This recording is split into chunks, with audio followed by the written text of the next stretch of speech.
Another day in the city of Sigil. Exploring around, checking out what Foundry has to offer. Not Foundry as in the virtual tabletop service. I know all about what that has to offer. Smooth gameplay and automatic dice rolls. Here, I don't know, we just got smog on offer, I guess. Gonna get a nice touch of the city's pollution. Hello everybody, welcome. It's an Alchin live stream. We're playing Planescape Torment, as always. I mean, as half the time. Currently, I guess. Listen. Done. We're having a good time. It's a great game. Let's let it speak for itself. We got a little Foundry up here to explore. I did promise to show off some of my D&D character art this stream, but I'll wait till some more people filter in. So for now, let's head through the gate, see what the godsmen have to say. Sorry, let us beg for entry into your oh so exclusive Foundry. I'm here to pick up an order. Yes, sir. May we see your receipt?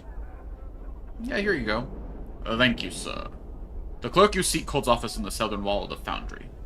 Thank you for your patronage. He opens the gate for you. I'm trying to open a can of soda, and it's really fucking slippy. Hold on. You're gonna hear me grip it and rip it. I had to fucking take my tweezers to get into that fucking tight little tab. Oh, yeah. I got myself, from an import store nearby, some Mountain Dew Baja Cabo Citrus. You do not want to know what I paid for a case of this motherfucker. It was bad. This stuff isn't produced in Canada, so I had to get it from America.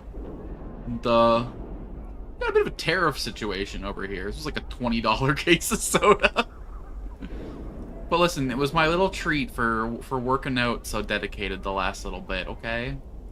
We deserve to treat ourselves to stupid, horrible, brainless purchases every once in a while. Isn't that right? We're gonna buy some stupid clothes for this girl soon, so I think my party would be ready to agree with me. Alright, let's see how walkable this city is. They said along the south wall, but what do they define as the south in this game? The isometric perspective can throw that off something fierce. I'm gonna hope that it's this little... I don't know, Alyssa, why don't you give me some guidance? You see a short woman with slight horns in her forehead and ears that curve sharply back through her skull. She smells faintly of sulfur and even over the reek of the Foundry fires. Greetings. What can I do for you?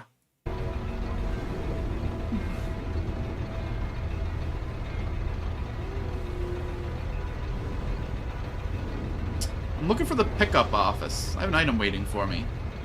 It's that office with the desk. He should be sitting right behind it. Thanks. Had other questions. More questions? What are they? Pick up something from the clerk, right? See that room down there with the desk in it? It's behind that desk. Should be able to get your item there. Who are you? I am Alyssa Tailed, supervisor for this area. This area being the main Foundry area, the Great Foundry. Much of our current public work takes place.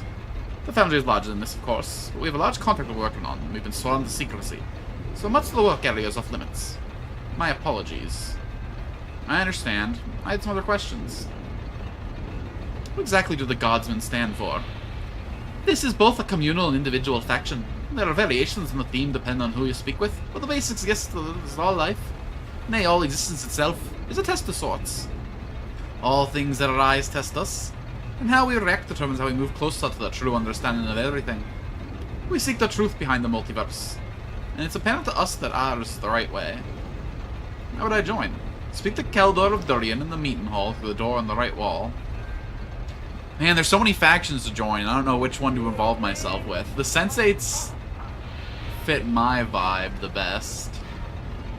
But I see the appeal here of treating the universe as a testing ground to greater things, you know? A lot of people don't, like, acknowledge that if we're supposed to be the children of God, then that means one day are we not supposed to become divine ourselves? Otherwise, we're really more pets. Hey, Tilden. You see a slab-stomached man with thick arms and a scraggly beard. He smells as if he hasn't washed in ages, and his breath doesn't do much for your breakfast. He's in the process of ordering around subordinates as you approach him, and he deals a quick cuff to the ear of one of them. He turns to face you, hitching up his belt. What do you want? I had some questions.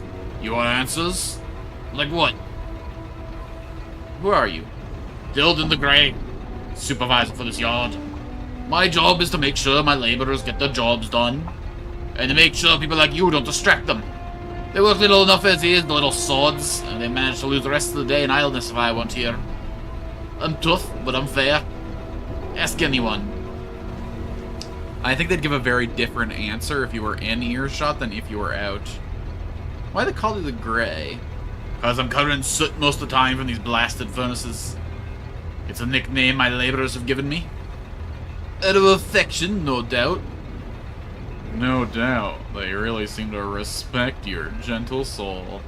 Are you suggesting I'm not entirely fair to my workers? Because I am. I'm like a father to them. And how fair are most fathers to their children? This might be a little too fair, if you know what I mean. You think so? You're saying I better think about how I treat them?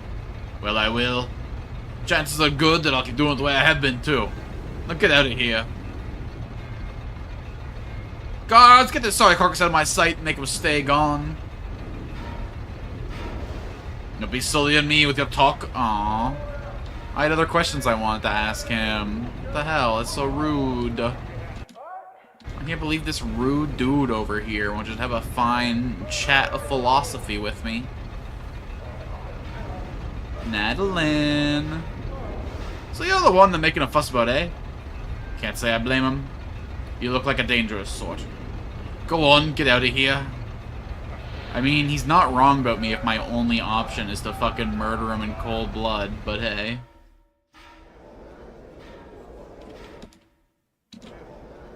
All right. Gentlemen? Is this the desk? Question mark? Clearly jump along here. Now leave, intruder. The guards take harsh messages in a simple escort. I mean, they're not stopping me from going anywhere, so... The old man blinks at you a time or two. I can't help you here. You have to go to the guards. He turns back to the device he holds in his hands. What an unhelpful lot they have in here. What say you, Saros?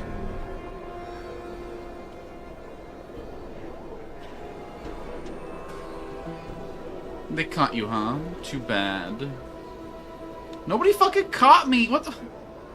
What's going on? I had one awkward conversation with the guy, now everything's all fucked.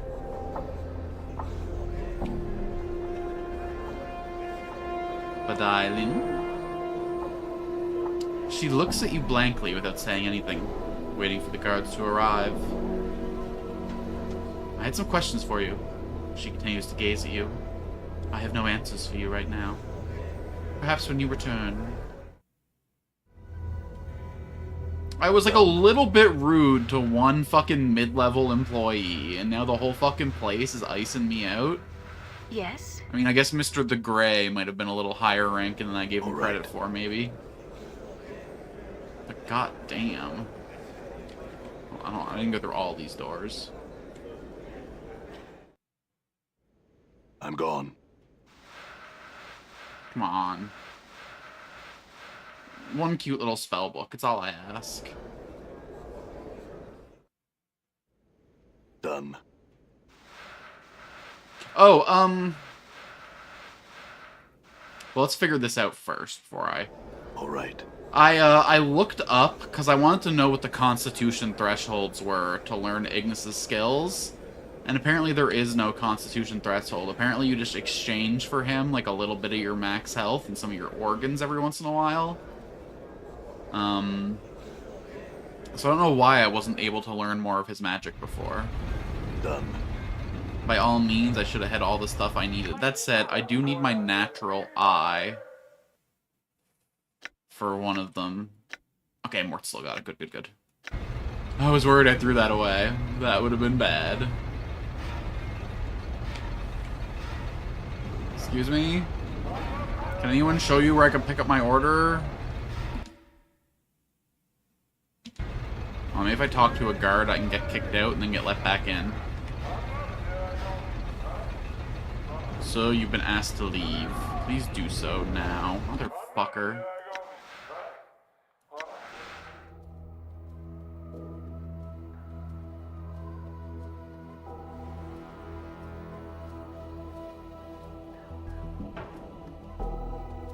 Was this my last manual save?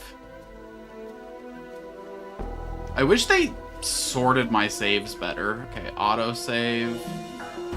When I entered the Godsman Hall, that would have been after I was asked to leave.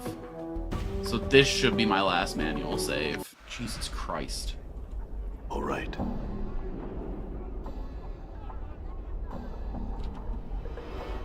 Here to pick up an order. Yes, here's my receipt. Great, good talk. Glad we had this chat. I really expect there to be like a little more to this place. It's not exactly stream title worthy to walk in and pick up a fucking order. Just nipping in to get a fucking sandwich from this place. Oh, they're not making sandwiches at this foundry? What the fuck's the point? If you're not crafting sandwiches, what good are you? You see a wizened old man with trembling hands and cunning face. He looks over you, carefully, and speaks. Well, have I seen you before? You seem familiar to me, somehow. From where? Do you remember where? Not so fast, lad. Takes a while for the mind to warm up to a task like this. I've lived a long time and seen a lot more faces in that time, and it ain't so easy to remember. Memory's a fleeting thing, and that's something you can bank on. Before replying, you mutter, "Tell me about it, lad." Then can you tell me who you are? Me? I'm Nadalin, Godsman Fighter Extraordinaire. At least I used to be. Now I'm a clerk in the Foundry, breathing in this sooty air and hastening my dying day along. That's a pity. I had some other questions. Was there something else you wanted? I'm here to pick up an item. Do you have a receipt? You need a receipt or I can't give you anything. Yes, I do. The old man takes the receipt from you and scrutinizes it carefully. This thing's over 100 years old. How'd you come by it? I left it for myself, but I got busy. That's a good one, lad. I'll just bet you were busy. He laughs to himself. He passes over his armload. Here you go. Treat this work with care, you hear? That I certainly will. I had some more questions, though. I'd like to pick up some gear for the forge. You ought to be a smith now, eh, lad? Very well. You'll be needing an apron, 10 copper, some tongs, another 10 copper, which will be 20. A hammer, which will be 20. Let me see. Comes to 50 copper. I'm sorry, but that sounds more like 40 copper to me. But what am I thinking? Of course it is. I tell you, memory is an insidious thing. That it is. Give me the stuff. We're going to pick up some ore from Thiladon if you want to work the forge. He's a miserly bastard, but he's the only person to get ore from. Thanks. Learn some new tricks. Damn, I actually had room for all this? Identify. Hold on. This lady's got like a really high lore skill, right? Motherfucker, what do you mean she's too far away? Everybody meet up out here.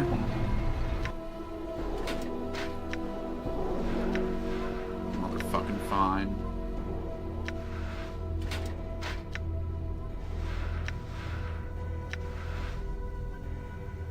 I only have 3 tiers left. Oh, I also saw that, Yeah. Other characters have tattoo slots. Not all of them, but... I didn't realize that I could just give... Ooh, I could probably give him an intelligence tattoo, actually.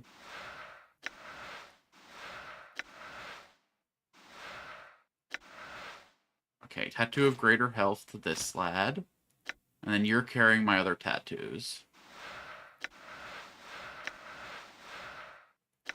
Only by nameless, only by nameless, only by nameless. Where's my intelligence tattoo? Or do I only have the wisdom?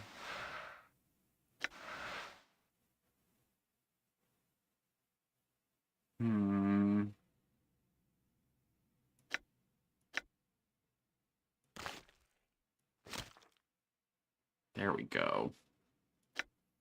Now that's not as much of a waste of money as it was before. And if I get him an intelligence tattoo as well, I should be able to learn this spell that I wasn't able to learn before. So now that his con is boosted, he should be regenerating like I am.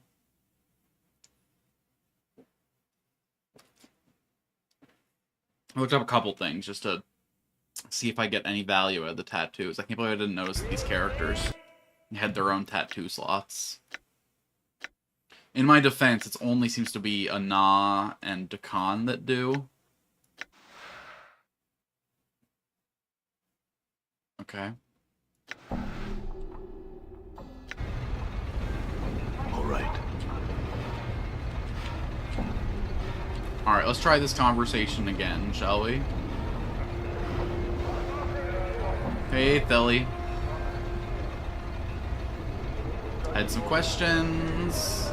You use the forge. Can you give me some ore? He looks you up and down carefully, considering, and says, "You want to be a smith, eh? Can't say the fire will do much to skin like that. Take it then. Don't get in the way of me workers. Good day, sir." Do you need to make me pay? I just got it? Can't run while I'm carrying all this. Can't run while I'm carrying all Oh, this. I'm sorry. Am I too fucking heavy? 5-pound iron ore. Okay, 10-pound. Okay. Fair, I guess.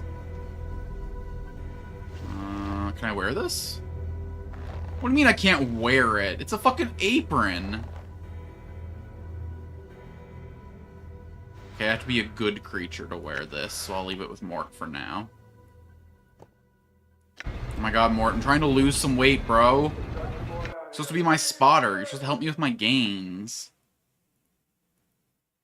Losing my Can't shit. run while I'm carrying all this. Can't run. Okay, how about you guys come meet me then? Mort, take this. Mort, take this. Mort, take this. Mort, take this. Great. Carry all my red shit, Mort. And I'll take this back for a sec. Okay, now that we've gotten through that, let's have another little chat with Ignis. In fact, we should probably chat with all of our party members and see if we've gotten any new dialogue with them. It's been a minute since we've... Ignis, is it true you burned down the Alley of Dangerous Angles? Ignis's face splits, the flesh around the corners of his mouth cracking, then remelting into a churd, sneering red and black pieces. Yes! A dream shall Ignis share. I've heard enough. We'll a torrent of flames pours from Ignis. And he takes a step back, the air bending from the heat. Streets that night, so cold. Ignis burned in the buildings. The dwellers all ran from Ignis. The flames and the buildings were all flames. Screams. The dwellers became torches. Listen quietly, waiting for his ranting to die. Buildings, skeletons, angles, bodies, skeletons, reds and oranges and blacks, and the flames spreading, caressing such light.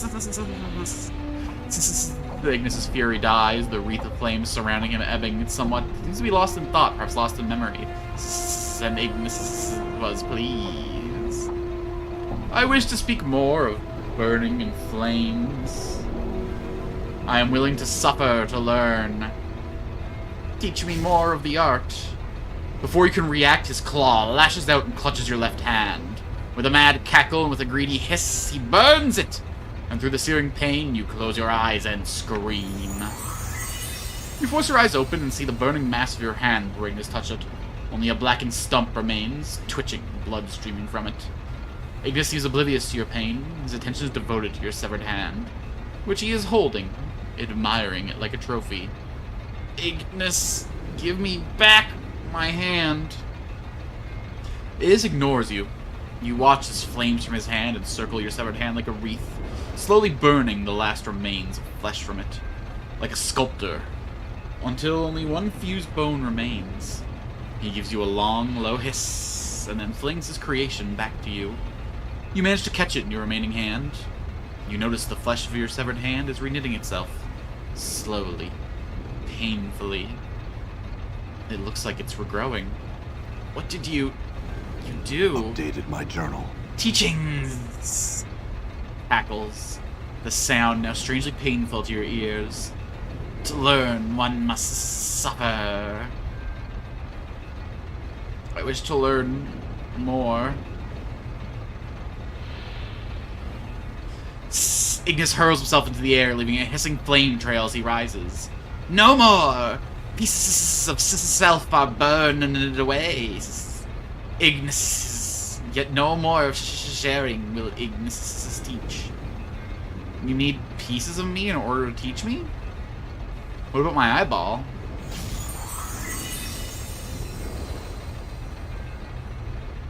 Ignis lashes out again, his finger like a spear. But he doesn't strike for the eye that you can remove. Instead, he impales your other eye. There is no pain for a moment, only surprise. Then you scream, as a stream of flames into your socket. They seem to eat into your skull. The hiss of burning flesh fills your nostrils, and smoke clouds your vision. I feel stronger. You force your eyes open through your bloodied vision, yet only one eye opens. You can barely make out Ignis, hovering in the air in front of you, his hands cupping a small orb of flame in his hands. Your eye, seemingly untouched by the heat. As you watch, his hands cover the eye, and you feel a second burning pain in your eye socket. And suddenly, even through the searing pain, you can see correctly again. Ignis opens his hand, and within it you can see the ruined mass of your eyeball, barely recognizable. Yet, your eye is still in its socket. He cackles, and with a breath of flame, the eyeball rises from his grasp and drifts over to you, like a flake of ash in the air. Take the eyeball. Your eyeball. Updated my journal. Tiny snakes of flame spiral from Ignis' ruined sockets, traveling up past his charred skull. More teachings. The two snakes of flame circle around behind him, then flare into torches in his hands. More sufferings. I'm willing to suffer for more knowledge.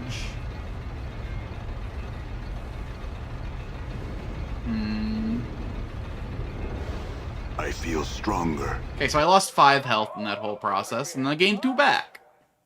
Look at us go. I got a character point. Ooh, okay. I think I've got enough charisma now. If I use the friend spell well, I can hit most thresholds, I believe. So...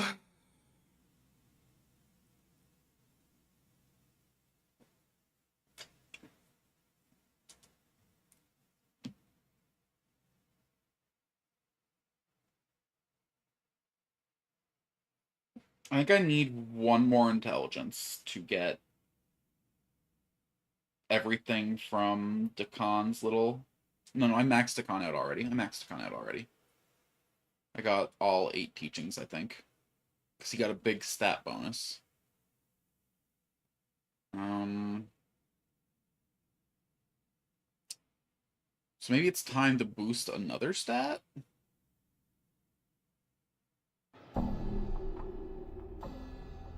This could help my armor class out. This could buff my Beatbus.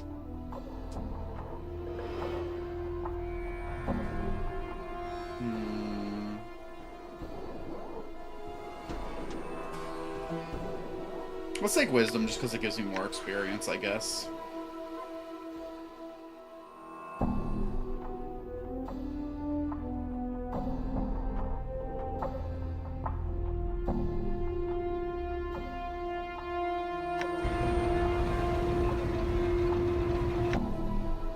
We are a level 10 mage.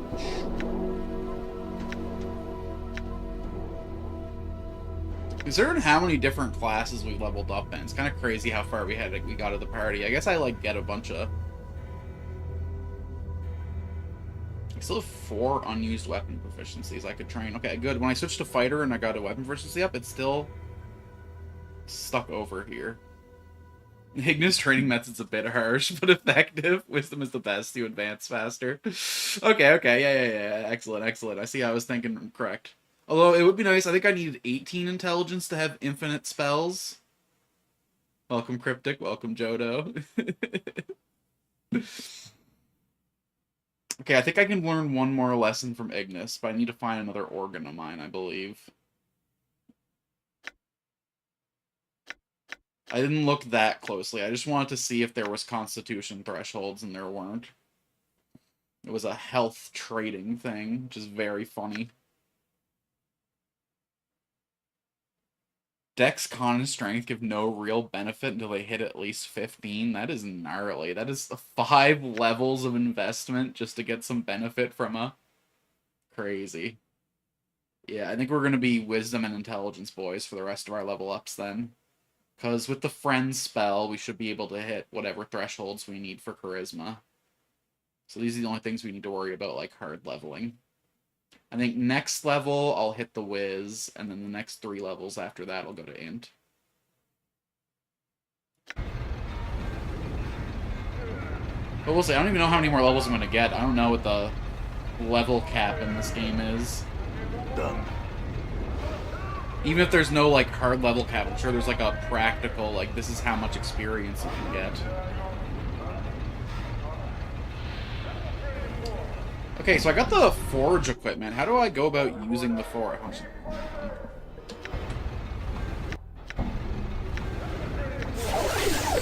Let's see what our prize is first. Unfolding Portal. This is a shimmering piece of filigreed metalwork that you picked up in the Great Foundry. It looks almost gauzy. Sharp edges protrude from it. You have no idea where it goes right now, but it must be important if you commissioned it for yourself. All you need to do to activate it is find the proper key. You unfold the shimmering metal. It seems strangely quiescent. You get the feeling it's lying dormant until the portal key reaches it. Alright. Fold it up and put it away. I'm gone. Okay, so... The guards got mad at me last time because I talked to that guy, but they probably also don't like me going back here. I should talk to this lady, just in case, like, the dialogue I get with her unlocks other dialogue options in other places. Who are you? I understand I had some other questions. I'd like a tour. In a year or so? What's going on? Oh no, there's nothing I'd like better. Sadly, right now, we're a little busy. Come back in a year or so, and I'll be happy to provide one. We've taken a huge and very, very secret contract. One that is taking up practically all our resources. We maintain a similar operation for the day-to-day items of our other orders. But right now, the Foundry is devoted to fulfilling our contract. Don't bother asking about it, because I won't tell you. You seem very firm about this. I need to use the forge. Certainly, just make sure you have the proper items for it. Protection from the flames, tongs, hammers, and of course your iron ore. What's that guarded room back there? I'd love to help you with the real highest authorize that. You'll speak to Keldor about that. What exactly do the Godsmen stand for? How do I join? Had other questions. You can find them lying around somewhere. You have to buy them from the clerk. For a nominal price, of course. Okay, so I have all the tools I need to, in theory, work at the forge. I guess I don't have any, like, recipes or blacksmithing knowledge, but when's that ever stopped me from getting the job done? I've always been the type to just kind of start swinging the hammer and worry about the hows, whens, and whys later. Can't wait to get out of here. Me and you too, brother. Me and you too. Alright, let's see if the guys in here are a little chiller now that they're not angry at me. Sorosa, you willing to talk? You see a young woman. As you approach her, her eyes stare directly into yours. You get the uncomfortable feeling that she's not just examining your eye color. Her gaze seems to penetrate far deeper than that. Greetings, stranger. How goes your day? Well enough. I'd like you to answer some questions for me. What answers do you seek, half-man? Why do you call me half-man? I call you a half-man because I cannot see your spirit. All other mortals who pass through my life show their spirits to me as a shining spark or a smoldering ember. You show nothing at all. I call you a half-man because I cannot see your spirit as I do those of others. Whether this is because you have no soul or because you have transcended, I cannot say. One way or another, you are but half a man. What the other half is, I cannot say. Who are you? I am Sorosa, daughter of Sandoz, one of the factors of the Godsmen. Tell me of your family. My brother Saros is a child of the Foundry, yet I fear he has never embraced the philosophy of the believers of the Source. My father is a factor here, and his travels have led him far from the Foundry, and into the realms most mortals never dream of achieving. Then more about the bro. Saros is a brash, impulsive lad, easily given over to his manhood. Do you mean his ego or his penis? Because, like, either way, me too. He's eager to prove himself equal of anything on the plains, full of the aggression of youth. I believe he feels himself more sensate than Godsmen, further vindicating my belief that the sensates are the most immature of all the factions of Sigil. And why exactly are they the most immature? Why are they the most immature? Because, like children, they don't understand that there is far more beyond the world of the senses, beyond what we can see, hear, taste, touch, and smell. Look around you. You are in the outer plane. This is belief made solid. It does not mean that this seemingly rough matter can be comprehended by the senses. This is belief. No mere physicality can match it. Okay. Okay, she feels pretty important. She's got a high opinion. Right. So there's Saros. You see a severe woman with flaming red hair pulled back tight, giving her face a stretched, nervous look. She appears to be deep in thought. At your approach, she glances up and says, "Can I help you with something?" Yeah, I had some questions. What do you want? Tell me about the Great Foundry. She stifles a yawn. You can ask almost anyone here about the Foundry, and you'll get the same answer. What makes you think I'll give you one that's any different? Ask another question. Alright, tell me about the people here. What's the hot goss? Spill the tea, girl. The other people here? Well, you've got the brilliant but eccentric Niall Xander, the Gitsarayo castwoman Keldor, Dildon the Grey, whose heart is much less ambiguous than his name, Keldor the Factor, Sandoz the Factor, and the two children of Sandoz, supervisors, smiths, and a host of others. They all pass me by at one point or another, and frankly, I haven't made that much of an effort to get to know them. They work hard for me, or they don't, that's as much as I care, I'm afraid. I'm rather devoted to my work. Alright, who the hell are you exactly? My name is Badai Lin. I'm a magical engineer. Not a mage, mind you, but a theoretician. And I'm going to make sure the Godsmen don't get a chance to use that weapon or contract for such weapons of war again. Tell me the project you're working on. Tell you about the project we've sworn our lives to complete and defend? No, I don't think so. Not yet, anyway. Let's just say it's powerful, and it'll be worth the effort we've put into it. Alright, fair enough. We just have to wait for them to finish it, then we can steal it for our own uses.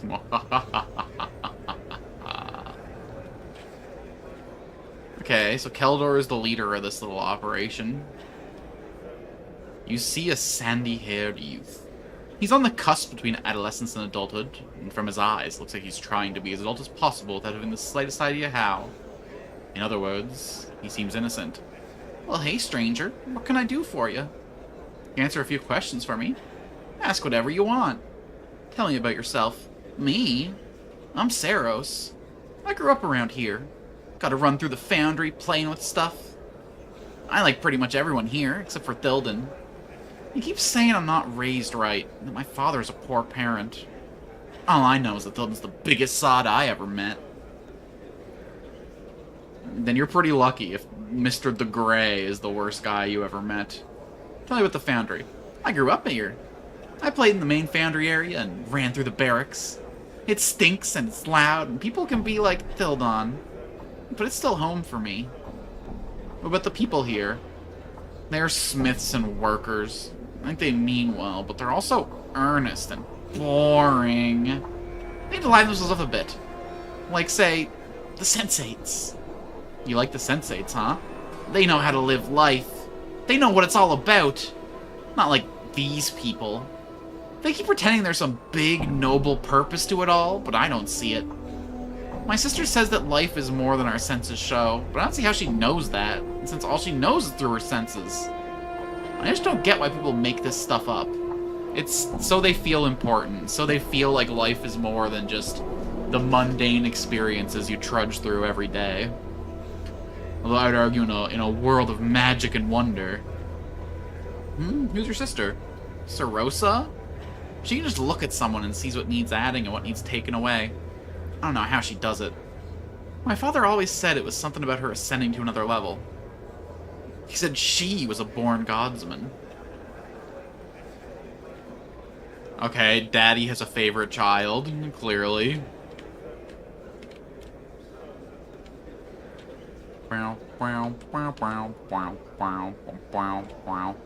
Hello, my little nihilist. You see a bushy-haired man, clad in the height of fashion. If you consider fashion to have died 50 years ago.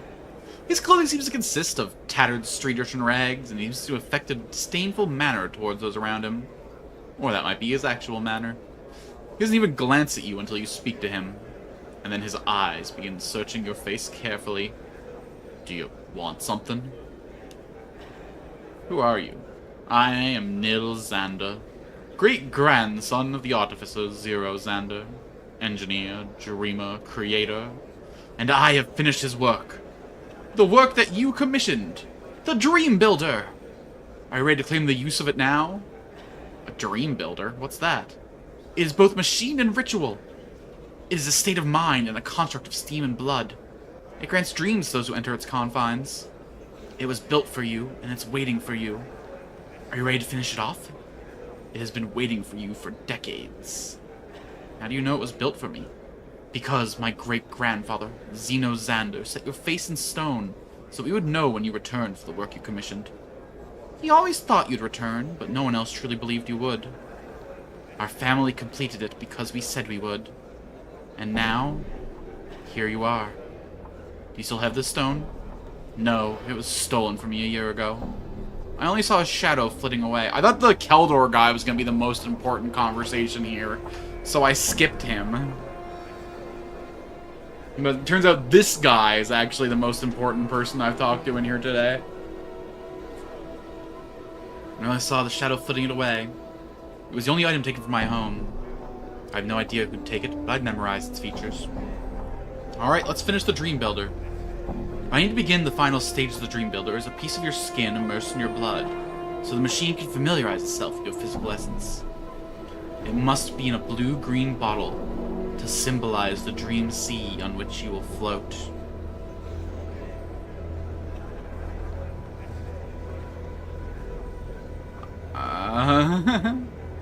Flesh, blood, bottle.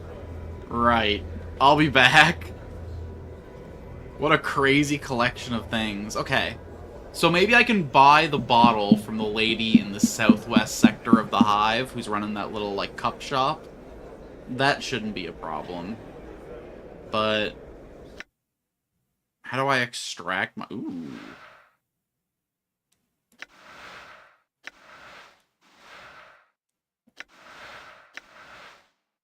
I didn't even notice all these little chunks of Ignis I had sitting around. Alright, Mort, you can take my eyeball back. Turns out I didn't need it. He took the other dang eye from me. Best items over here. This is just to be sold. Endure. Who in my party could benefit from wisdom? Strong. I guess I could just give it to one of these characters to increase the amount of experience they gain, no? He's 15, she's 10.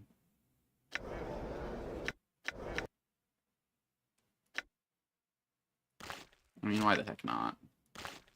Here you go, Nah. Wisen up a little bit. I should buy the +2 dexterity for her.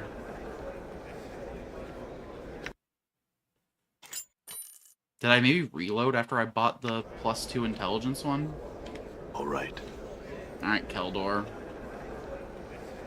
You see a sturdy man who looks like he's bursting with vitality. His face is tan and lined, and his black beard's beginning to show hints of white. Hail, stranger, and well met. What can I do for you this fine day? Well, I'd like to ask a few questions. Well, what did you want to know? Who are you? He smiles broadly. My friend, I am Keldor of Durian, one of the factotums of the Godsmen, and nominally in charge of this place while our true high-ups have gone into conclave. What can you tell me about your faction? He smiles, his face creasing in wrinkles. What would you like to know about us? What are the beliefs of the faction? We believe that the universe is a giant testing ground, a place where we prove ourselves through a series of tests. These tests continue throughout your life, through your many lives. Each step in each day may well be a test for you, and your reward in the next life depends on how well you learn the lessons in this life. We believe that a body learns from experience, and that experience extends through your lives, making you into something greater than just a single life. Makes sense so far. Keep going. So, life is a test. We take the test. When we pass, we move on to a new form. This might be the form of an Archon, or a Fiend, or of a power. The choices we make in this life, as always, help chart our course. Whether we have free will or not is still under debate. He smiles. Of course, I'm on the side of the free will people. I hate thinking that my choices have already been made for me. Tell me of the faction's history. It's commonly believed that we were founded by Perrine before the Great Upheaval, when all the factions became 15 in number. During the upheaval, Augie of Fennel tightened the faction's beliefs into what they are today. She has been reincarnated 1,000 times and can remember each one of her reincarnations. She taught us how to treat our intuition and led us to a new era. Those two are the most important figures in our factions. We have plenty more stories, but those are the bare bones. Who are your enemies? We don't have enemies per se, but still there are some who oppose our beliefs. The Black Cabal scoff at the idea we evolve towards something more perfect. I figure that if they don't think there's a point, they might as well get it over with, like the Dustmen ought to. The Dustmen think that life is an illusion, preparing for the big death, and our belief champions the cause of life. They promote death, we celebrate life. What could be more opposed? I don't know, I guess someone who believes in complete nihilism? What do you do anyway? Well, we run the Great Foundry. We also run a Harbinger House, where we train folks who seem to be powers in training. Bashers who demonstrate some sort of special abilities from apart from normal mortals. Some say we do it because we want a power on our side, but the truth is, we do it because we figure that's part of our tests as well. We do our best to make sure every creature faces up to its responsibilities. We want to see the multiverse move on. Why are you named as you are? That's a good question. Our real name is the Believers of the Source, because we believe all life springs from a pure, primal source. But because that we believe all creatures have the potential for godliness within them, it's only natural our nickname will be the Godsmen.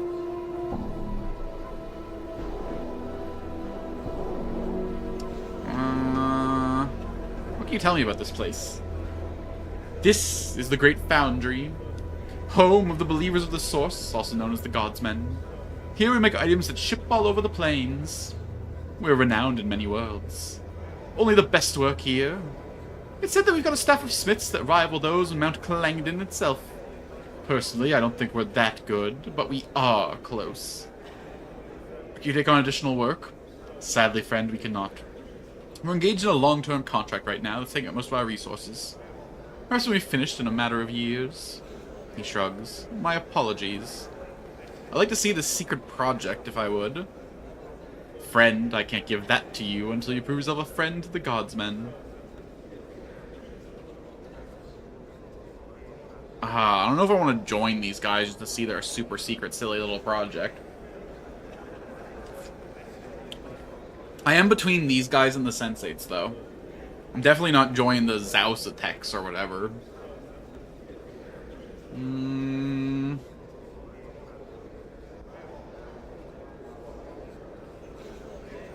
What the hell. If you wish to join the Believers of the Source, you must complete 3 quests. The first quest is this. You must go to the Forge and create an item. That will show that you are capable of seeing the possibilities inherent even within a base lump of iron. That you are capable of bringing forth something that will stand the test of time. It will measure your vision and your ability to make the potential actual. Talk to Alyssa, the Foundry supervisor in the main Foundry, to see how it all works. Updated my journal. Yeah, what the hell, why not? I respect their belief. I kind of believe, like, I'm not, like, religious or spiritual. But I do think that if there is any purpose in this life, it's to, like, refine ourselves into something, like, a little bit more than we are. You know, to take in new experiences and to try and kind of, like, build the most adapted form of yourself. Got some questions for you. I'd like to use the Forge.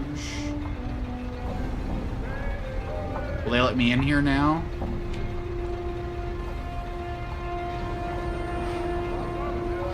Favorite faction in Planescape is the 8th hour. Unfortunately, not really represented in Planescape Torment at all. Well, I mean, when you have 15 factions, I suppose. It's hard to fit them all into the game. What do the 8th hour believe? What's their guiding principle? To you too as well, Niku. Alright, how do I use this piece of shit?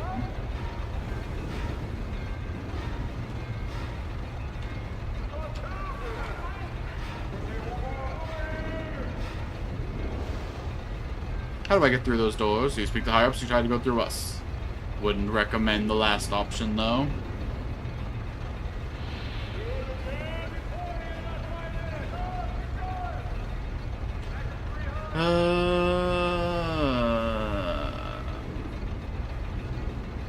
Just got done intoxicating myself by soldering something?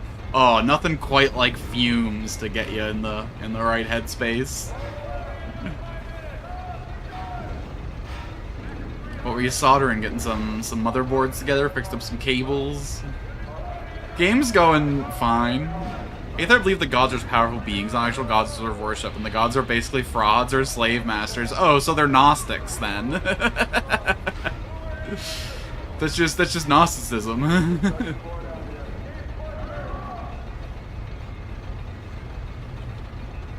Oh, a gyroscope sensor. What you trying to keep straight? How do I have all the items I need to operate the Forge. Where do I interact with the Forge?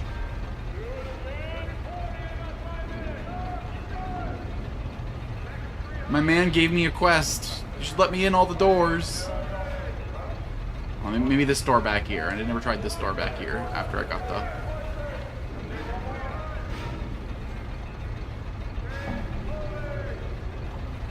Hello.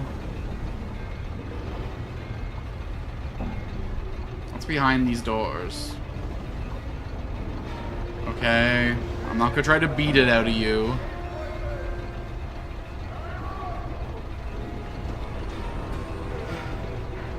I'm not religious, but I do, on my census every year, write that I'm Gnostic. Just because it communicates the right energy to the government, you know? It's like, I'm not subservient to everyone, but I'm not gonna be aggressive about it, you know? I'm not gonna make a problem. I don't respect authority, but not so much that... that I'm gonna be a fucking asshole about it.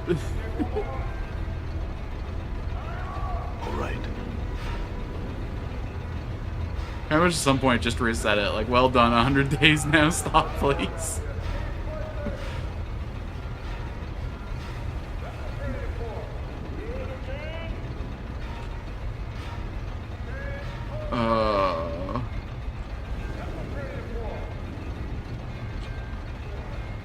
in the world? All right.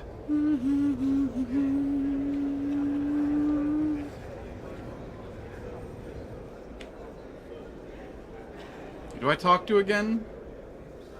Any of the Smiths should be able to help you out. Great. You said Alyssa last time, but fine, I'll try some random Chud Smith.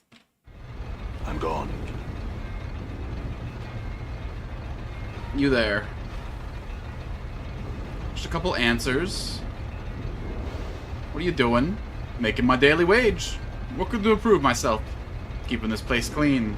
Make sure the materials get to the person they need it. Making sure the finished project is supposed to go. In short, my job. Okay, you're not a smith then. What about you? You want to work the forge? First you protect the apron. Then you need to find some tongs, a hammers, and a free anvil. Then you get a lump of iron, place it in the fire till it gets hot enough to shape, then pound the devil out of it on the anvil. Once you shape you need, dunk it in the water bucket nearby. There's the crash course, mind you. Need some skill to handle it. How hard can that be? You'd be surprised, Burke. Get out of here, I'm busy. Okay, well, I don't see an anvil at all anywhere, period.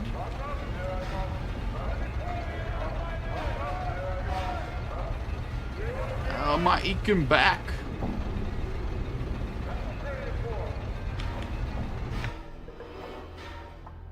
Hammer. Iron. Tongs. Apron. I really can't equip this. I got this big old empty chest here. Maybe someone else in my party has to wear it for me. Maybe I'm just too buff for this pathetic little apron. What do you think, Dakan? Yeah, okay. Just a theory.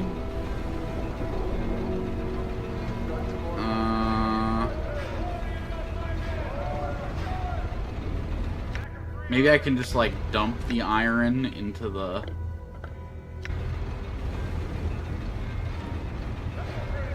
Nope.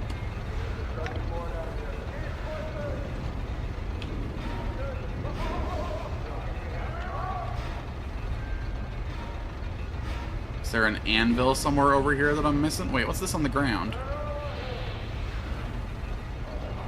Oh, it's my intelligence tattoo. That must have got knocked out of my inventory when I got the other stuff. Here, give this to Dakan. And then he should be able to learn this now. Beautiful. Now, if I take the tattoo off, though, what happens to his spell book? So he currently has 10 spells here. I quick save. Dakan. Take the tattoo off.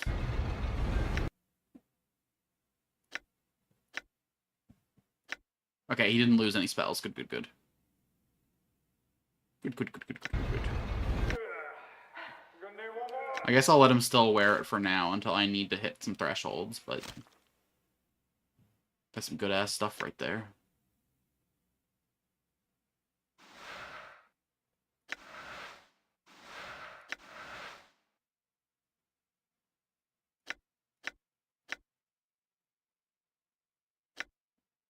Alright. Great news. Okay, this is infuriating me. I guess I'll have to... Planescape Torment, how to use Forge. Planescape Torment.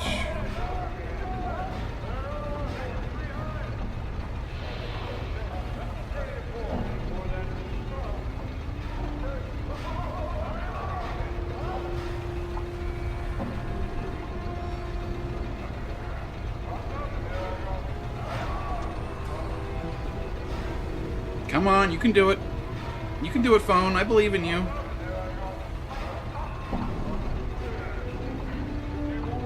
Come on. Oh my god, the infinite loading. It's stuck on my last Google search.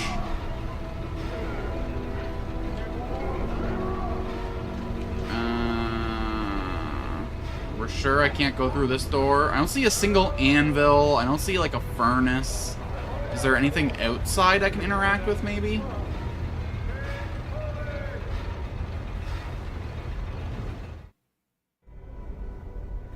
No. I'm gone. Okay, what if I go upstairs back here, maybe? Done. There was this little area, mayhaps.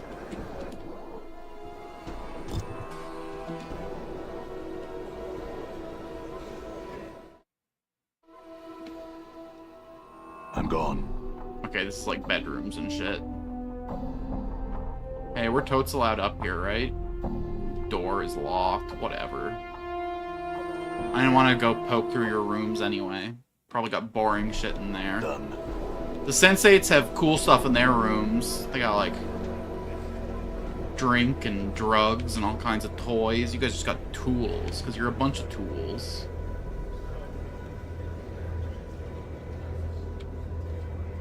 I'm sorry, I'm just mad because I'm not instantly meeting my objectives. Oh my god, what the fuck is going on? Planescape. Use Foundry.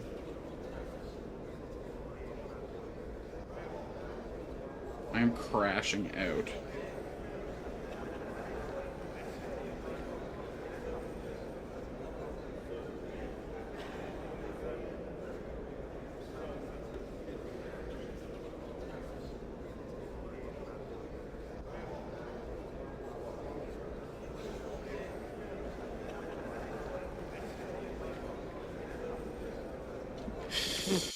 Won't have to fucking do this.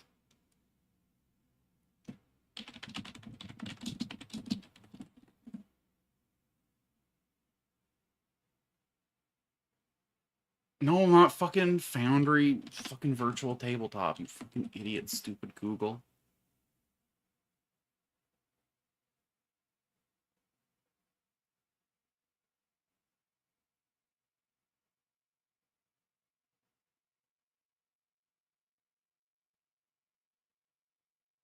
Okay, so the tab just doesn't show it. Got it.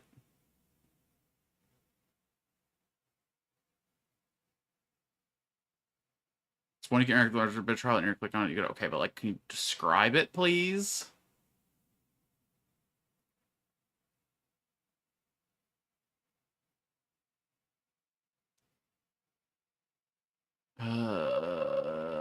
Okay. I guess we're just gonna start clicking on things in the big room.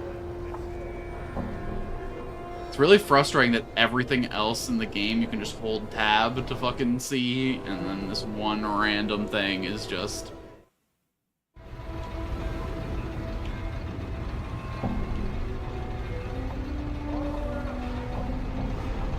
Done.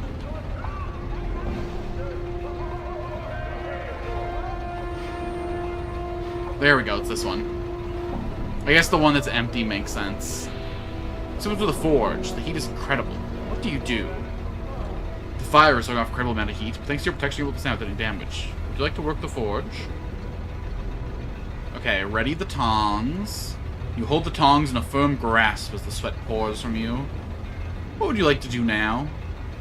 Pick up the ore with the tongs and hold it to the flames. The ore softens rapidly, soon becoming soft enough to work. Your hands grow slick with sweat.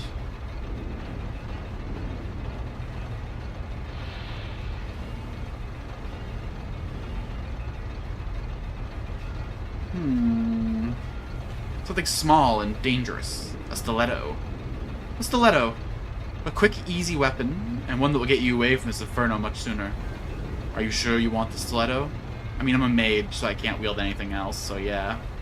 Now that is a nice piece of work. Your stiletto is not only functional, it's perfectly balanced and deadly looking. Nice work. This thing will serve me well. Keldor will certainly be impressed by this. Time to get out of the flames. Okay. Not even like a +1 to Thaco, not even a... Whatever. Whatever. I know I'm a master crafter. If the material was better, I could have made something fucking awesome.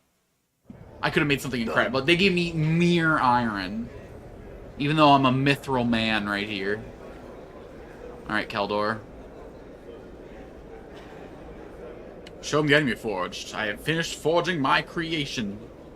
He takes it from you and examines it carefully. That is, without a doubt, one of the better pieces I have seen a recruit forge. You'll go far, my friend. Are you ready for the next test? I certainly hope so. I suppose I am. He continues grimly. A murder has struck in the Foundry, and I am forsaking the usual test in order for you to track this killer down. Go speak to the supervisor, elicit Teal'c in the main Foundry, and proceed from there. When you've completed your investigation and are ready to name a culprit, come back to me. Oh no, it's gonna be like his son or something, isn't it? And we have to fucking cover this up. Updated my journal. Oh, man. Or maybe the ambitious sister over here is causing some problems, you know? Trying to get ourselves higher up in the inheritance. What's going on? Oh, God! He's in the gears! Oh, that is some nasty work right there, friend. Alright, everyone, you've seen enough. Get back to work. Alright. Excuse me, they should at least get a mental health day after this.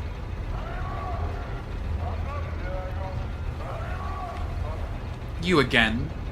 What do you want now? My apologies for the impatience, we're on a schedule here. Under Keldor's authority, I'm investigating the murder that occurred here. What can you tell me about it? You want to know what I saw the night of the murder? Well, I was working late when I heard the sound of a scuffle. When I came out, I saw a shadowy figure slip out the door into the meeting hall, and I raised the alarm. Do you have any other details? I only know 3 people who had access to the building that night. They were Thildon, Saros, and Bet-Eileen. The 3 of them have dramatically different builds, but in the hazy Foundry, I couldn't see clearly. How do I know that you didn't do it? I have an alibi. Not to mention that Keldor already is certain the truth from me. I have nothing to hide. Apparently, Thildon, Saros, and Bet-Eileen do, because they wouldn't go under Keldor's spell. Thanks, that should help. I want it to be Thildor just because he's an asshole, but I'm really scared it's gonna be Saros. Shame about that poor Smith Abeldon, really it were. Still, he weren't one to keep himself to the grindstone. He weren't dedicated. 'Tis the way the planes turn, mark my words. Every basher gets his due. Ah, well, what can old Thildon do for you? What were you doing the night of the murder? What was I doing?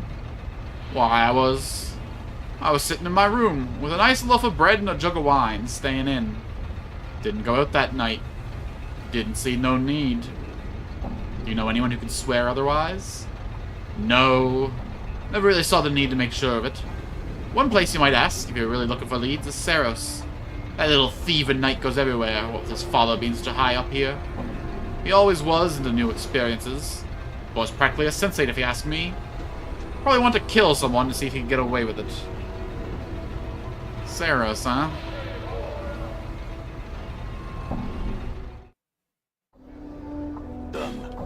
I certainly hope we get more evidence than just these 3 people's fucking testimonies. That poor Smith. I can't believe what happened to him. Do you have any idea what might have happened or have some leads? Who told you? The supervisor? She's right. I come in here at night sometimes and there's no one around. He looks around conspiratorially for a moment, then lowers his head to you. I saw Thildon creeping out of here. The main reason I know it was him is because he dropped something. He hands you an awl, with the name Thildon etched into the wooden handle. Thanks. Updated my journal. I'll be back to talk to you again, I'm sure. And you were the only one with access to the building. Tell me what you know about the murder. Let's see. I asked the guards to head out for the night because I was working on some delicate engineering on the project in the next room, and I didn't need their psychic emanations fouling up some very crucial work. It was with such dismay that I found the body when I emerged from the room. Being as I have no other alibi, I realize I'm a suspect. And I suspect you've already found that I wouldn't consent to going under the spell to answer. The reason for that is I'll be violating the oath of secrecy I swore to protect the project. I think I'll check on that with Keldor. If the boss was the one who wanted to use the spell, how would it be a problem for him to get that information from you? He already knows about the project. That's a very weak excuse. You do that, he'll verify what I've told you. He administered the oath to me, so he knows its power.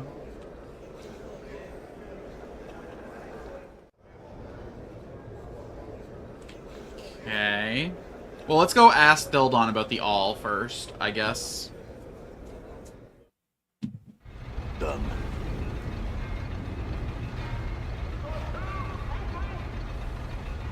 Saros. You remember Saros, don't you? Give me an awl he found near the body. Oddly, this awl has your name etched into the handle. How do you explain that? Journal. He looks momentarily flustered, and then... Saros the thief! Odds are he stole it from me. In fact, I've been missing my awl for some time now. Never mentioned it to anyone because I figured I just lost it. But now I know that Saros stole from me. Better go get him before he gives you the laugh. Seeing your expression, he says. Before he escapes. Seems a little too pat. I'll ask him about it as soon as I get some more answers from you. Like what? Okay. Seems a little too cut and dry. I want you to verify something Bedlin said.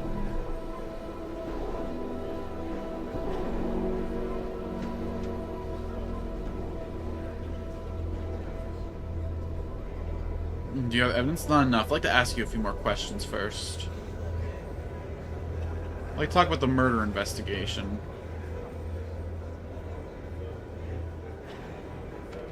Okay. I mean, it's like... I should be able to accuse both, though, because it's basically he said. I'm either trusting Dildon or I'm trusting Saros. Like, how do I know which one's being honest with me? It seems a little silly just to be like, Saros did it. Dildon says you planted the all at the murder scene, that you're trying to frame him for the murder because you two disagreed. Of course he'd say that! Because he's guilty and he wants to make you look someplace else. I saw him kill that man. Sure, we disagree. Doesn't mean I want him dead. Just because he's a total book doesn't mean he should be arrested. He should be arrested for killing Avildon. Tell him he needs proof. Updated my journal.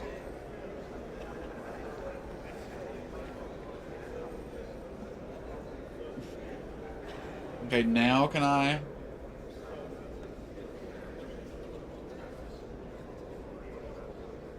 Okay, motherfucking...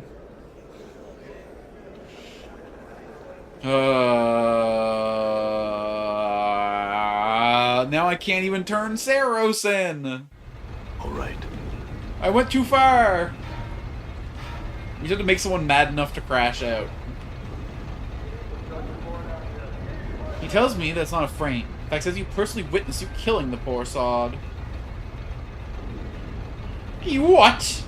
I tell you that boy's a thief and a murderer, and you don't believe me. What if I told you the lad's an anarchist, too? A member of the Revolutionary League?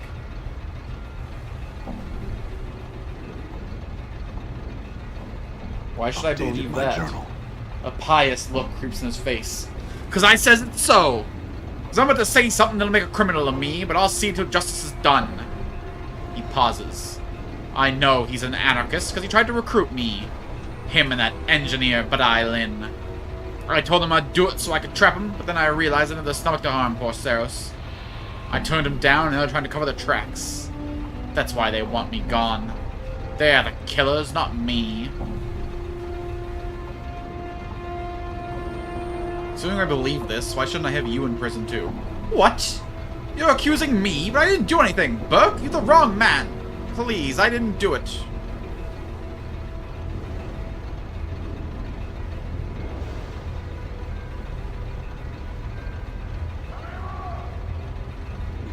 Okay, now we gotta ask them about the anarchists, I guess. All right. Jesus Christ. This is getting fucking more complicated by the minute. I should have just made the first accusation I could have. Thilden says you're an anarchist and you're trying to pin the crime on him.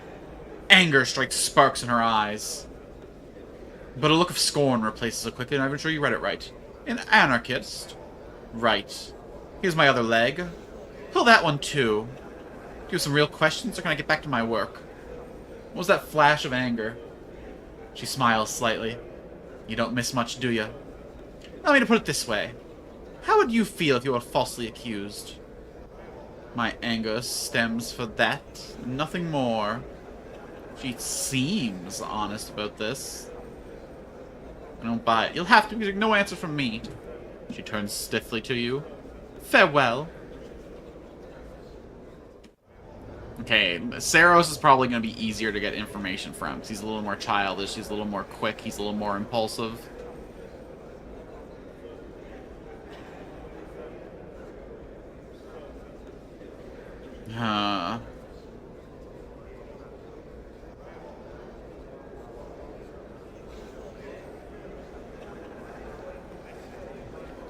Saros pales.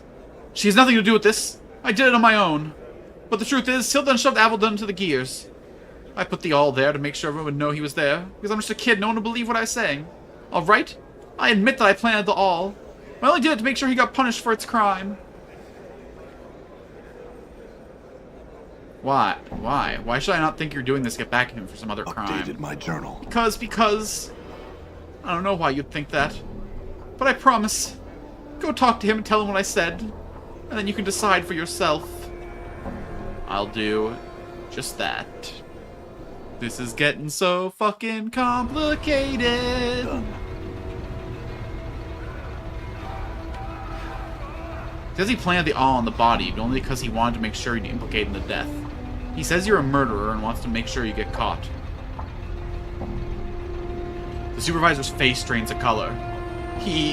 What? He admitted he's an anarchist? Yes. He seems to believe you're dangerous to everyone around you, whether they be anarchist or godsmen, that someone needs to stop you. He's willing to admit his own crimes in order to make sure that you meet with justice. His beefy face goes red with apocalypsy. You're accusing me? But I ain't the murderer! I'm just trying to expose anarchists, Burke! Damn you! You can't do this to me! You can't arrest anyone who says they saw me do it, so you can't say I did it! Would you say the same thing under oath and under spell? I'm betting Saros would. Bugger! Can I at least take my stuff and give this place a laugh? I'll fit on to make sure you won't regret it.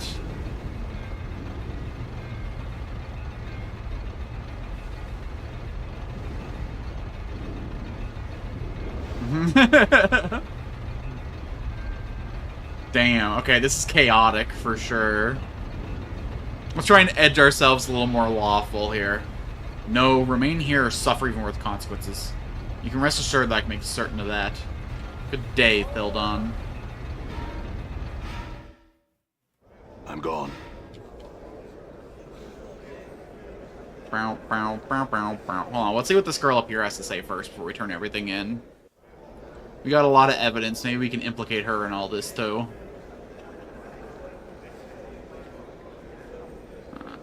Nothing. Nothing new up there.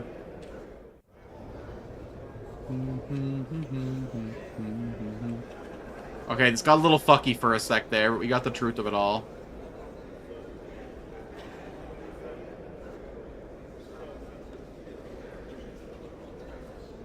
Thildon committed the crime, but Saros tried to frame him for it. It's an anarchist plot, and Saros is in the middle of it. Arrest them both. What? Both of them? This is a sad day for the Godsman. A sad day indeed. Allow me a moment to summon the guards. Updated my journal. He seems saddened by the ordeal. It is done. My thanks for resolving the investigation. You have but one task remaining to you.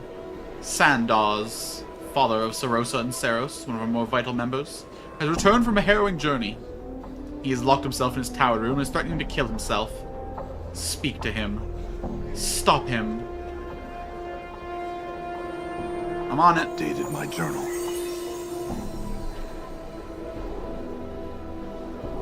Oh boy, now we get to talk someone out from the edge. Great. This can't be harder than a murder investigation, right? Greetings, sir. Did Keldor send you? Sandos came up here and has been raving and muttering behind the door all day. I hope you can do something for him. We'll see about that. Call through the door. Sandos! I need to talk to you. A muffled voice comes out from behind the door. Go away! Are you Sandos? Who else would I be? These are my rooms, this is my faction! This is where I'm going to die. Tell me about yourself, Sandos. You want to talk? Is that what you want?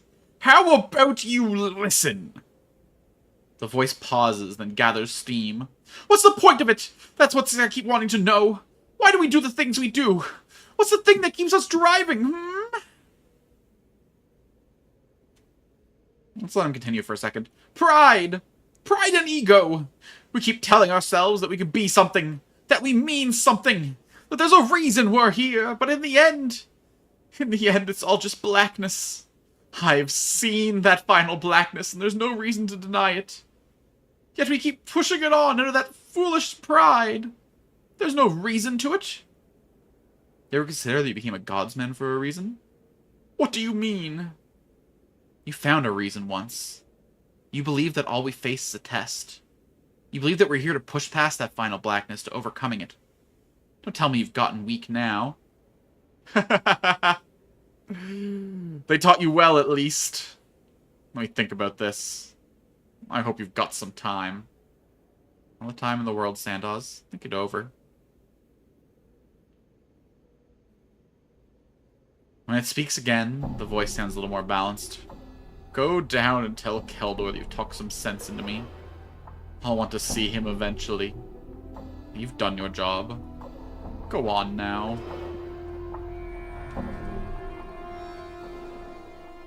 How come he's the only one that gets a bedroom here? What the hell? Where do his two kids sleep? Just out in the fucking hall like dogs? At the foot of Daddy's bed? Does he know that his son just got arrested? Well, I should maybe go tell him his son just got arrested. Hey, so now that you're off the edge and you don't want to kill yourself anymore, I got bad news about your kid. He was arrested for being an anarchist. I know, awkward.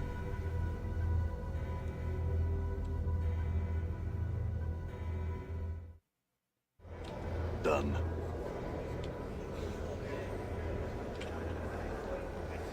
What about you, sister? Do you have any feelings about what just went down? How dare you speak to me when you use my blood to await the executioner's blade? I should tear the will from your spirit for the pain you have brought our family. I'm sorry, Sarosa. He was guilty, and no man of blood kinship can change that. He was my brother, and now my father stands ready to die as well. I hope your heart can bear knowing it brings so much pain to the world.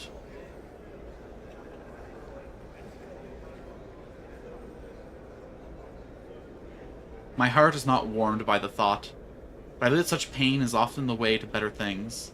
Though we cannot see the benefit immediately, we'll learn to see the good when the pain is past. You really believe that, don't you? I love my brother, but you are true to yourself, and I cannot fault that. I apologize for causing you and yours pain, lady. Her eyes grow distant, as if she is seeing something beyond your 5-sentence. You are forgiven, as long as you remember that all your actions have consequences, whether you see them or not. That you can cause pain through your ignorance. Let those words serve you. Thank you. Farewell.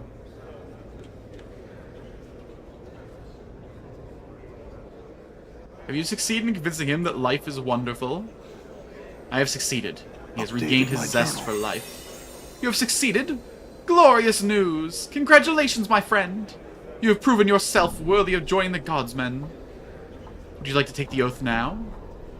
Or perhaps wait until later?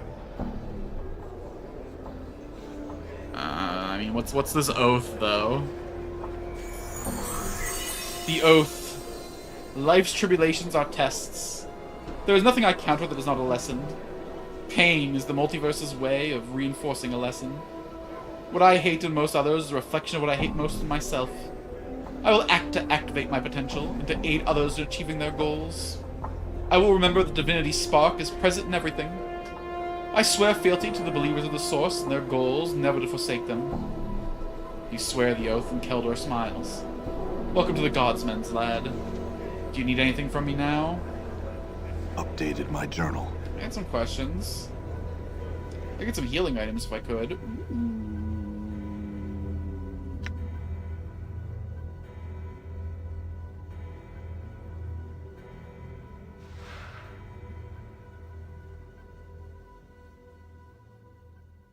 Okay, so since I'm a wizard, this spell will give me 1d4 plus 4 strength, so up to 8. Between 5 and 8 strength. That's pretty interesting.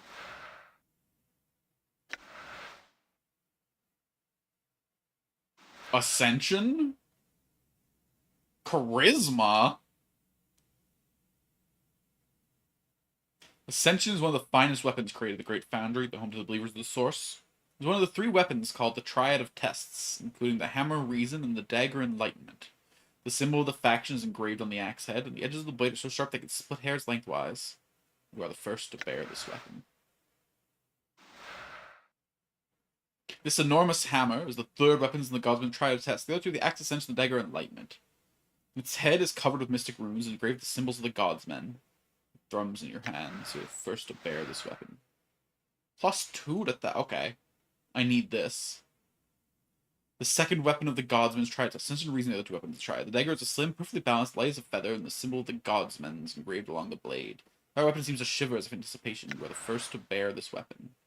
I need some cash money. I guess I can sell the portal lens once I've gone inside and, tamed that boy. For now, let's buy these 2.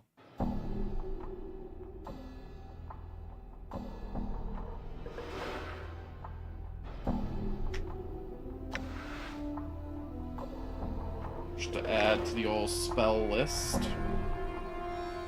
Okay, we need to get $1,100 more to become enlightened.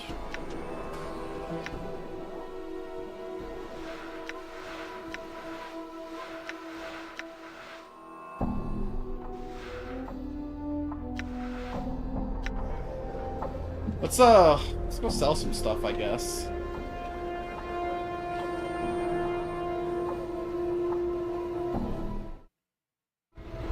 I'm gone. Okay. It's a small little area, but we managed to piss away an hour and 20 minutes exploring these 2 rooms. This game's really good at, like, getting every little ounce of content it can out of each map, huh? Of course, now we're back in a situation where we don't know where to go or what to do, because we're looking for the key to this now. I wonder if we have to deploy it, like, in a certain place? Did we ever interact with this thing? Like, at all? Oh, didn't we have, this guy, Lenny, down here, wasn't he working with, what's-his-fuck?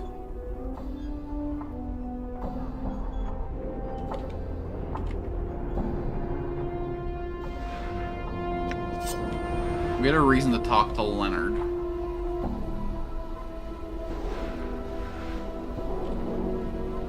I had some questions, Lenny.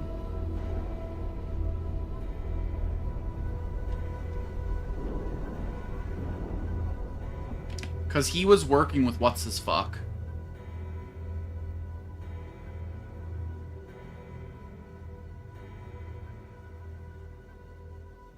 How do I get a vial of my skin and blood? I guess I could ask someone to, like, rip it off me? Oh, maybe Marta can help me. Maybe she can, like... Because her whole thing is she's taking dead bodies apart down there, right? And then I have this quest done. I just don't remember where Report Veron is. The loan documents. This guy was working with that loan shark guy, wasn't he? Aye. Might as well. Time. Ah, shit. Well, that didn't go terribly well. Damn it. There's a lot of practice, it seems. All right. What the hell? Punch daggers of huh? Ooh, +2 enchantment and a +1 to Thaco. +2 to armor class, extra stealth, piercing. This infamous weapon is said to have once wielded by the assassin Zara Nun. At first nothing more than a little-known thief, Zara Nun soon rose high in the ranks of his guild by assassinating everyone who got in his way. His career came to an end when one of his possibly victims noticed that the upcoming thief was never without his daggers, keeping them with him even while bathing. When the daggers basically disappeared, so did Zara Nun. Can I equip other punch daggers? I can. So her default weapon. Keep your mitts off there. I'm not giving that up. Won't tell me its stats. Maybe if I right click it. Yeah. This is gonna be a huge upgrade to her. Fuck yeah. How may I help? Okay, so she only has her hands. She can't equip weapons. She's got her best weapon. What's up? I don't know about Mort. Wait, do all weapons have use things on them? They don't. You examine Ingris's teeth. You can't shake their resemblance to Ivor bugs. You get the feeling they are looking at you expectantly, awaiting some command. Oh, I can change the damage type? I want you to become a magical weapon. The teeth rattle wildly, then settle down. After a brief moment, they begin to emit a soft, magical glow. Hey, they got better! I want you to become a more powerful magical weapon. The teeth rattle for a moment, and then their magic glow deepens.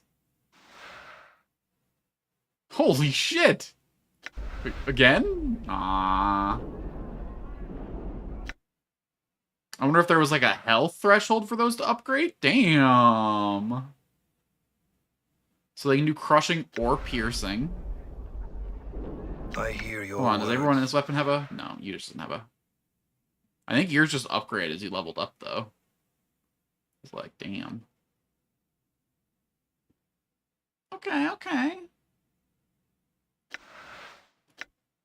Holy shit, we just got huge upgrades to our Balance people. in all things. And have I ever really had, like, a deep conversation with Little Miss Yes. Falls from Grace here?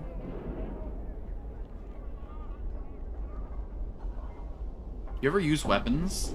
No, there's seldom the need, and I find that I cannot bear the touch of cold iron or even steel for long periods of time. In any event, I have a number of natural defenses that tend to discourage attackers, Updated my journal. such as the kiss of a succubus is lethal to mortals, though they rarely realize the danger until their death is almost upon them. I can resort to it when the need arises. Intriguing. I mean frightening. Let's move on. Vriska didn't seem to care for you much. No, she does not. And I do not blame her. Why not? Vriska is a Tanaree. A fiend like I, but of a different sort. An Alu fiend. To understand Vriska, you must understand that Tanaree culture is chaos. And chaos by nature cares nothing for fairness or justice. Alu fiend is viewed as being extraneous, without purpose. In many ways, it is worse than a death sentence. What's she saying about you being a Batsu camp follower? I was a slave of the Batsu for a time. A long time ago. I won my freedom in a contest of improvisation. Alright, I was more curious about the camp follower part. What do you mean by that? She takes a curious expression. She seems to be studying you for a moment, trying to read your features. After a moment, she speaks, and her voice is quieter than normal. Does it matter? To me, yes. I'd like to know who I'm traveling with. In answer to your question, I will tell you this. The Batsu are not human. Their lusts lie in power, not for the flesh, and they care nothing for raping or rutting as humans do when they hold another human prisoner. The torments of the Batsu are far more subtle and far more damaging than any violation of the flesh, and the scars last far longer. Is that what you wish to know? Yes. I just wanted to know who I was traveling with. I thought you knew already. She inclines her head slightly. I was mistaken. I already asked her about Ravel. Can I read your diary? No. Please? A lady must have her secrets. Very well, then. Yes? What about our companions? Who in particular do you wish to discuss? Ignis. You'd be wise to travel with him no longer. He is insane. He has proven capable of great acts of destruction. As I understand it, he was transformed into a conduit to the elemental plane of fire. Such a transformation would have killed many mortals. Not only did he survive such a trial, but he thrived. He possesses tremendous power.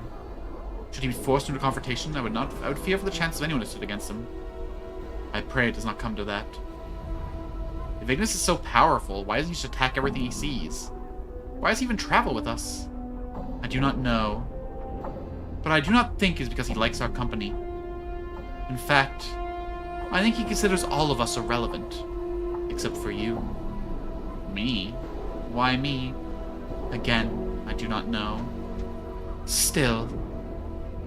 Wait until she's dead and read the diary before raising her from the dead? That's fucked up, but brilliant. I love it. Let's go fight some snakes down. Still, have you noticed that when you ask him to do something, he obeys? Without question. Were I to make the same request, the last thing we would receive is his compliance. But Dakan? Dakan? Grace raises an eyebrow. He's most uncommon for a Githzerai. Really? In what way? Well, he obeys you. That alone would mark him as a pariah among his people. His entire race were once slaves, and even the reminder of servitude to them is distasteful. Anything else? Dakan approaches everything in an orderly fashion. Again, most curious for a Githzerai. They tend to be unpredictable. They follow their impulses rather than a plan. Anything else? He seems the most pious Githzerai and a steadfast ally. Okay. Nah. She is strong and capable, and she is quite passionate. I almost wish I had met her long ago and asked her to come to the brothel. Perhaps things might have been different. She studies you for a moment. What do you think of her?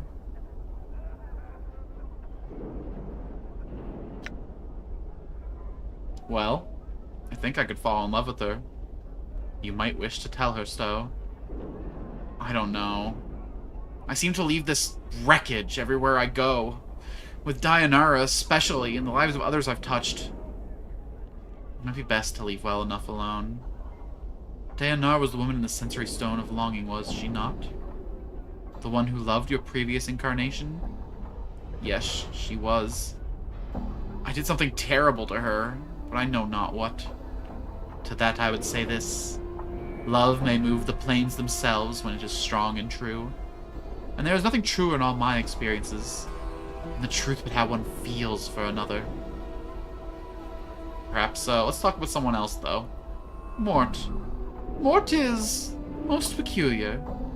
I have seen a great deal in my life, but nothing quite like him. He behaves somewhat like a Mimir. Granted, there's no denying he's knowledgeable.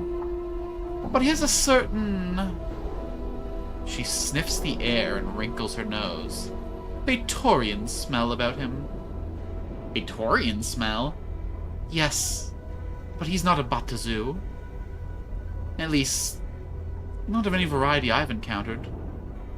The smell alone, however, makes me treat the skull with caution. What do you mean when you say Batazu and Batorian? My apologies. Bator is one of the outer planes, the home of a race of fiends called the Betazu. They are evil creatures, yet they are organized and lawful in many of their behaviors. Some might call them devils. They believe in contracts and hierarchy. In many ways, they're like evil bureaucrats. I mean, that's a little bit of a little bit unnecessary, huh? You could have just said bureaucrats and I would have got the point. Heyo. What were you saying about a mimir before? Mimirs are encyclopedias of knowledge. Then I may ask them questions. If it's knowledge, they'll inform the user of what it means. And Mort's a mimir? I don't believe so. Mort lacks the silvery metal that mimirs customarily have. He seems to have an attitude of his own. Such qualities are not present in conventional mimirs. She shrugged slightly. He may be one, but he's unlike any I've ever encountered. I don't believe he's a mimir either. Perhaps there are some tests to verify his authenticity. I do not do one if you value him as a friend. If you do, then you must accept what he has told you. Me? Really? She thinks about this for a moment, then nods. Very well. If there's anything you are curious about, please, ask me. I'd like to know your thoughts on my situation. Do you know anything else that might prove helpful?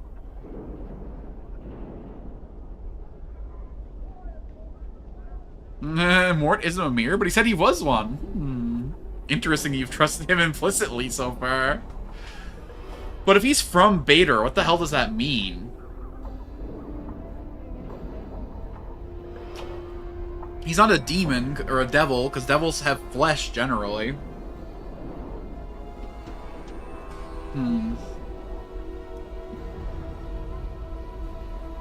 Well, I think there's someone to murder me. So much so I built a tomb to try and trap and kill them. According to the inscription in the tomb, he's been coming after me for, well, as long as my incarnations can remember, it seems. Then, whoever the killer is, lived a very long time to pursue you so long. She taps her chin for a moment. Could the killer be immortal as well? Shadows keep coming to kill me. I feel they're following me, but I don't know why. Shadows? She falls silent for a moment. Shadows are shade to the dead. They tend not to hunt. They tend to lie in wait for victims. Curious. Yes?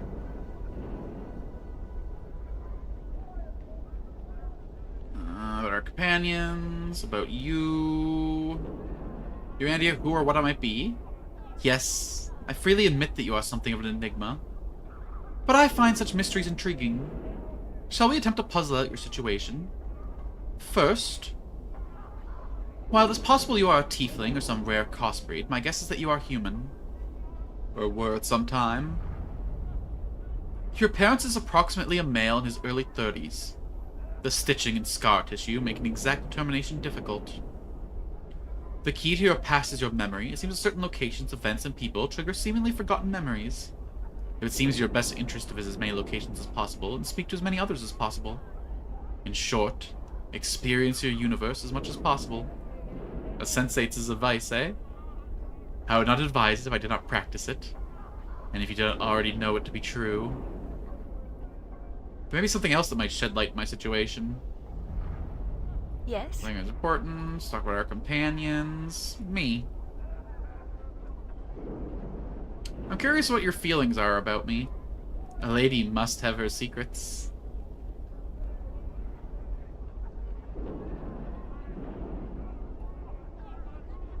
Anything else I missed in here? No. Okay. Okay. I haven't talked to Anon in a while either. Maybe I have some new dialogue with her. What is it you want then? Do you know where I can find a piece of Ravel? A piece of that hag? Nay, I do know a way to find such a thing. She thinks for a moment, her tail waving slowly back and forth. Then she smirks. Of course, she's probably left enough of her skeed scattered around the plains. You might be able to ask one of them. Updated my journal. What do you mean? Seedkin, wee ones. Oh, Ravel said to have a mess of daughters, so the tale-tellers say. Or just one, depending on which tale-teller you ask. And whether they're drowning bulb when you talk to him. I know his voice drops again. Ravel's buffed of him some fiend, the tales say. You think one of those daughters might still be around? They might know something about how to reach her.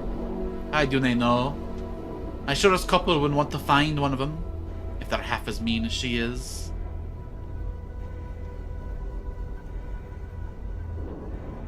A little bit of a Farod. What else do you know about him? Searching the Bronze Spear all that time.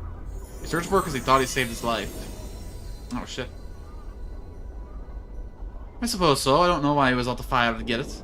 I could smell it as soon as you brought it to him. Foul custard smell it has. Still, it must have been something right value for him to carry about like he did. Almost half score collectors got penned in the dead book trying to fetch it. Farad didn't live a good life, I gather. He was once a governor in one of the upper wards. He apparently used his position to lie, cheat, and hurt others in the process. So much that he was destined to go to the hells when he died. He thought the Bronze Sphere would save him somehow. So much so he threw away his title, his wealth, and his possessions to try Updated and my find journal. it. Really? She goes silent for a moment and shakes her head. No accounting for Farod's foolishness, isn't there? A trinket won't save you from fate's hand. The stain in your soul's black enough, no matter washing will get him out. She pauses. Still, if he thought it could save him, maybe it was important somehow. Or at least worth a bit of jink.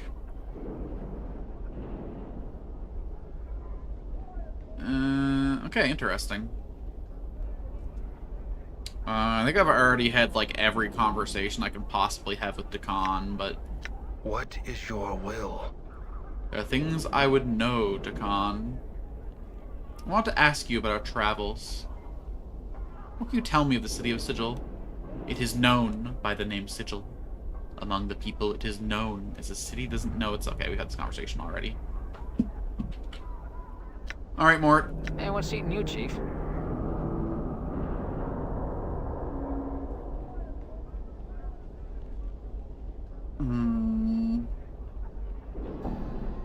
Said you're a Mimir, right, Wart? Yeah, Mimir's a full encyclopedia. You put information in, you get information out. But aren't Mimirs made of silvery metal? So? Maybe some are, but I'm not. There's stranger things in the plains than that, Chief. I don't think you're a Mimir, Mort. What are you? What's the interrogation? What do you know about Mimirs anyway? I know enough to think you're lying to me. Okay, I'm not a Mimir. I know a lot of stuff, so I might as well be one. What are you, then? I'm a floating skull who knows a lot. And about that Batorian smell you have? What would you know about what Beta smells like? Unless... hey, you've been talking about me with that Tanari, haven't you? What does she know? Well, she obviously touched on something. That is a Batorian smell, right? Well, yeah, but... well, yeah. So I smell a little. Excuse me. Why do you smell like Bader? I was in the hells for a while. Kind of a long while. The stench kind of grows on you. You were in the hells? What were you doing there? So, well, there's this pillar on Avernus. The first layer of Bader. It's called the Pillar of Skulls, but it's more like a pillar of heads. To hear some bashes tell, it's supposedly made of the heads of Burks, mostly sages and skulls, who use their knowledge of this and knowing of that when they were alive to stretch the truth a little. So they might have hurt or, killed someone by doing it. Well, when I died, I ended up there. Funny, huh? Not really. Mark goes silent for a moment. Yeah, you're right. It's not funny at all. You see, I think I knew a lot of things when I was alive. Maybe when I did know something, I didn't always tell the truth about it. I'm thinking that when I bent the truth once or twice, it may have led to someone getting penned in the dead book sooner than they should have. It was me, wasn't it? Mort looks at you for a moment. Yeah, can't say how I know, Chief, but I think so. I think you were the one that got me sent there. The last twig in the bundle before the whole load snaps. Thing is, I can't remember what happened. I remember being human, what my life was even like before I woke up on the pillar. Why'd you forget? That's pretty much the way of things when you die, as I'm sure you're no stranger to. You just forget. I figure I wasn't a sterling member of the community when I was alive, but hells, who is? Huh. Just that I can't help it. Nothing's worse than being honest all the time. Except being sentenced to the hells. Sounds a lot worse than telling the truth. Yeah, you're right. Again. He clicks his teeth. The way he does it reminds you of someone drumming their fingers. I guess all that good and evil and lying and cheating catches up with you. And when I got penned in the dead books, it was my turn to pay the ferryman. So how do you escape the pillar? My journal. Well, You helped me, Chief. When you showed up at the Pillar of Skulls, I pushed my way to the front. My obvious know-how and charm attracted your attention. And you knew I was the head that knew the most. So I cut a deal with you. As Mort speaks, your vision seems to bleed into a fiery red, and you hear a howling, horrible screaming. Towers of voices, chittering, screeching, hammering. All of them begging, screaming to be freed. And Mort's voice, faint, almost lost in the horde. He sounds desperate, frightened, and pathetically, tragically lost. You, Skull, speak. The howling's voices fall silent, and you watch the tiny red-lined skull, its cracked features cast in a hellish light, turn its eyes up to you. Blood and ichor is streamed across its features, and its teeth chatter as if cold. I can help you. I know what you seek. All these heads, all the knowing. Just please, I beg you, free me. Let me help you. I'll tell you anything. Everything. Will you? Swear it, Skull. Swear you'll serve me until my end days, or here you will remain. I swear, just please free me, You watch as Mort sickeningly swallows. His pride almost a tangible thing. I beg you. Let me help you. Please. Very well. I shall free you. Your vision slides if you are moving, and the howling, screaming cacophony begins again. A nightmarish horde of howls and catcalls and taunts and insults. Feel of your hands sliding into the filthy quagmire of the pillar. The biting of fangs, mandibles, and your hands locking around the tiny skull and ripping it, tearing it from the pillars like an old scab. It is done. You look down at the bloody skull in your scarred hands, its eyes covered in ichor from the pillar, and its teeth chatter. Once, twice. It reminds you of a wailing newborn, helpless, and in the eyes of the man you once were, pathetic. I have freed you. Now your life and your death is mine, Mort. Your vision swirls, the mists of the past drifting away, and Mort is still chattering on. We talked for a while, Chief, you and me, seeing whether the arrangement would work. I think we were both really impressed with each other, so you invited me off the pillar, and I've been kind of with you ever since. What happened then? Well, I don't know. Well, I didn't know I'd lose most of the pillar knowledge once I was out of it. I mean, how was I to know? I've been off the damn thing. But you were pretty understanding about it. You lost all the knowledge you said you had? Your vision swirls again, making you dizzy. You feel your gut churn. You hear the cracking, snapping of bone. And Mort's howls. Howling in pain, screaming for someone to stop killing him. And your hand lashing out again and again, and damn you, Skull, you lied to me! I'll thrust you back in that damnable pillar and leave you to die there! There is a clatter of bones scattering what sounds like metal. A floor or a wall, and the skittering of teeth knocked free. You can hear Mort mewling like a beaten dog for you to stop. Know that your suffering on the pillar will be nothing to the torment I will make you suffer! Your vision swirls and Mort's cries ebb, fading into his chattering rhythm. So you realize I still had my uses. So I took up with you and I've been with you ever since.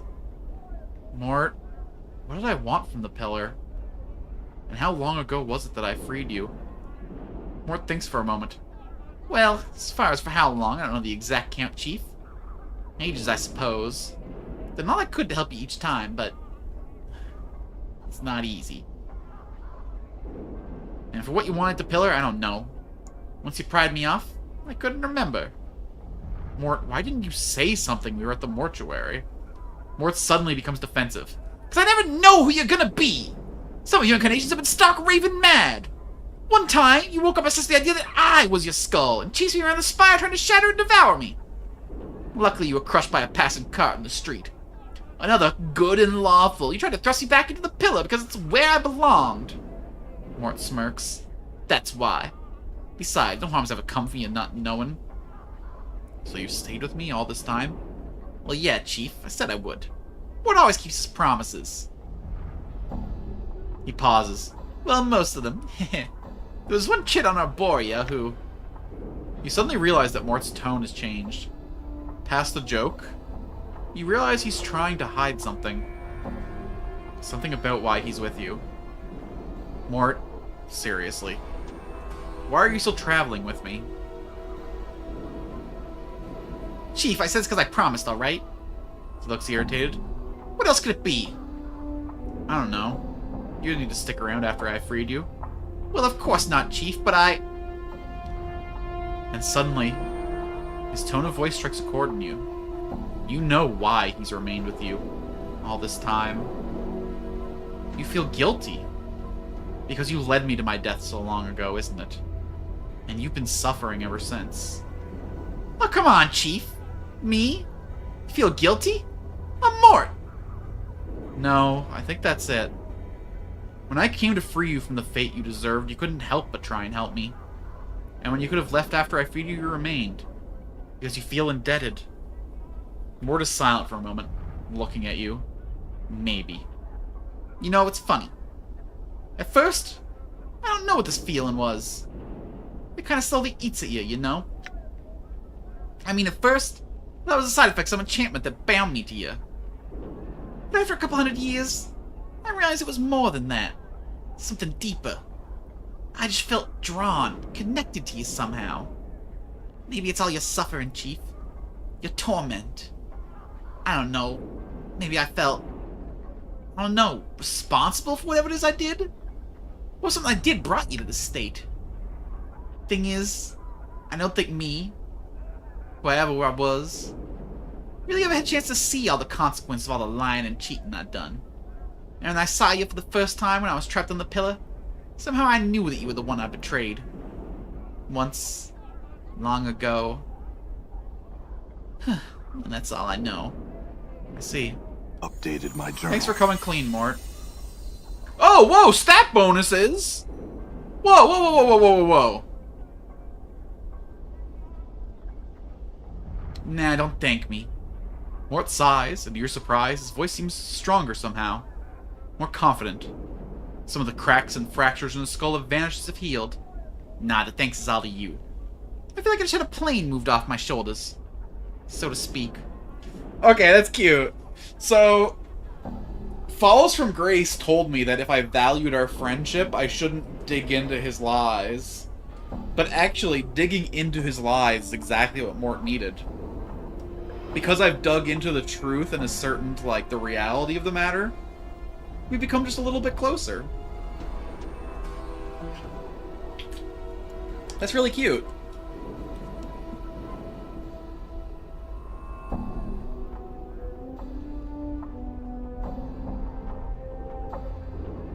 What do you know about the Night Hag?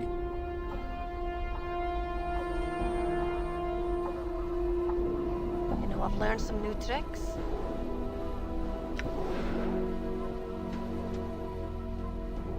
Well, you have missed one other lie he's told you. Really? After all this, we still don't have the truth of the matter? Damn. I'm not gonna fail another pickpocket. Let's get this up.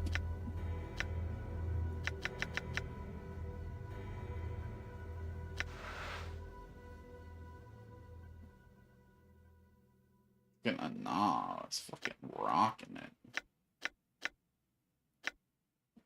Okay, so now I need to find a I shall serve. green and blue bottle. And I need to get some of my own flesh soaked in blood.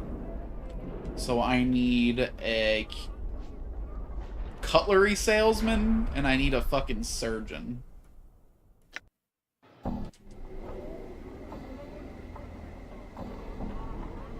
All right. What are you selling right now?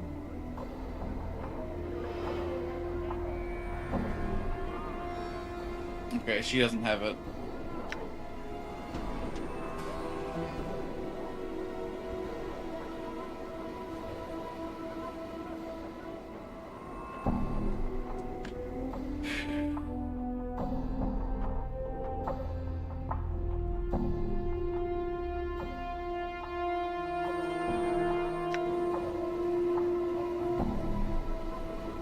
A blue and green bottle.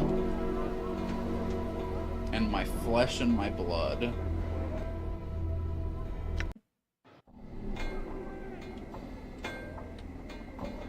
Oh, Porphyron, there you are. This one addresses you, Porphyron. As you speak, the angles in his face relax to a series of strange curves. This one would ask, do you have the neck rope of beads that was stolen? I think so, this it? Updated my journal. This one sees what you hold. Those are the beads once missing. He takes them from you. You notice his hands have the same tracery of lines upon them as his face. This one has a question. How did you get the beads from the three? I bought them. This one would know. One who fights with the coins carries a name in the Order of Eredigar. His face breaks and angles again. Those ones are called merchants. And it is a path without discipline and without honor.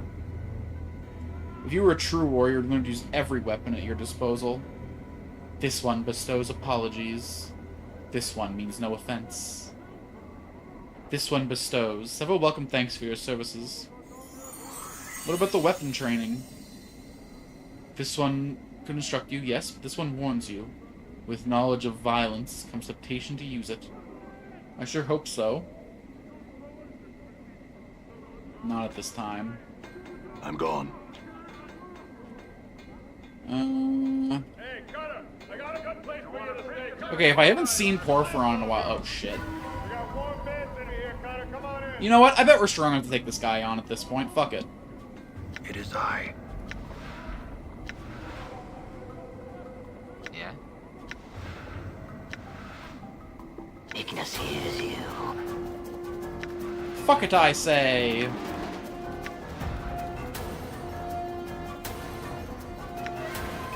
Fuck it, eat it, nerd.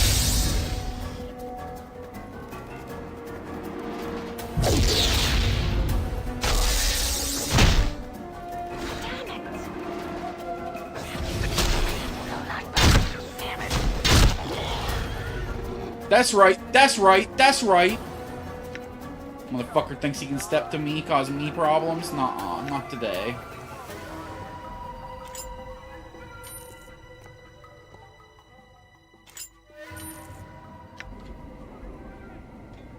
Alright, is there anyone else? Did we ever talk to One Ear before? I think I remember talking to One Ear. You see a shadowy-looking fellow standing before you. Picking his teeth with what appears to be a tiny metal fork! His chest covered by a hetrick of armor adorned with large spikes and a long knife hangs from his side. You notice he's missing his right ear. Updated Greetings. my journal. Your guards are shadows of sizing up. I said G-R-E-E-T-I-N-G-S. What's the matter? Your other ear not working? One ear's tiefling scowls you threateningly. Pick off book, or I'll have your guts for garters. If it's garters you're after, I happen to have a pair. Your mother left them in my bed last night. You sure do have a sharp-tongued book? I think I'll cut it out and feed it to you. I'm gone. Is that Nestor's fork?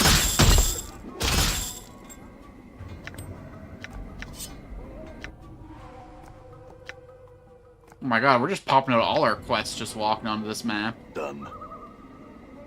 Is there anyone else here I've never spoken to before?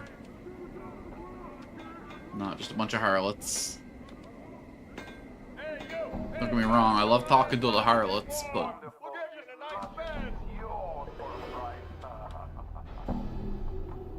Nestor... Is this the fork you speak of? Nestor hastily snatched up the fork. My fork! My fork! Fork, fork, fork! Hoo-hoo! He hops up and down excitedly, waving the fork back and forth in an elaborate pattern over his head. As if he were performing some sort of ritual. Now I can go home! Farewell! Hoo-hoo! Nestor turns to leave. Then, as if struck by some afterthought, he turns back and hands you a scrap of something soft and rubbery. The severed ear. Closer examination, you notice there is also an earring still dangling from it.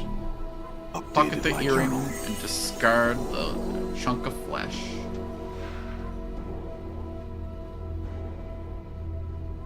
Okay.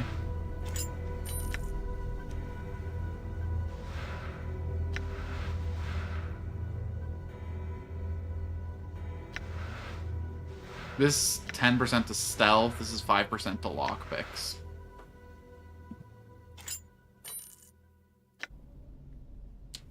Done. Are you a merchant? No. I guess we'll see if we can get...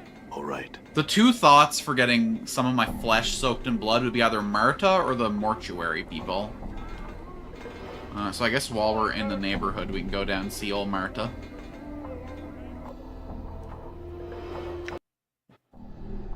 Done. And then, like, are we almost ready to try the Modron maze again?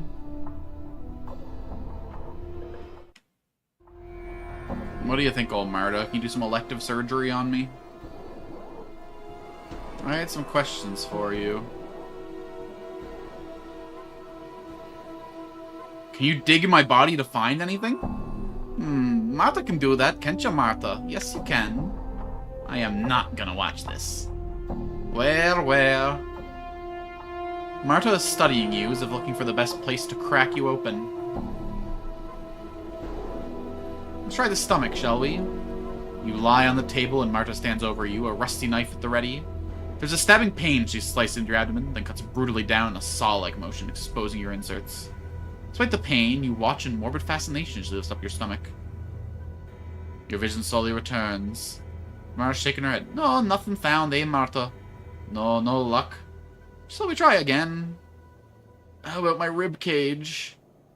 You lie upon the table as she stands over you, a chisel and mallet at the ready.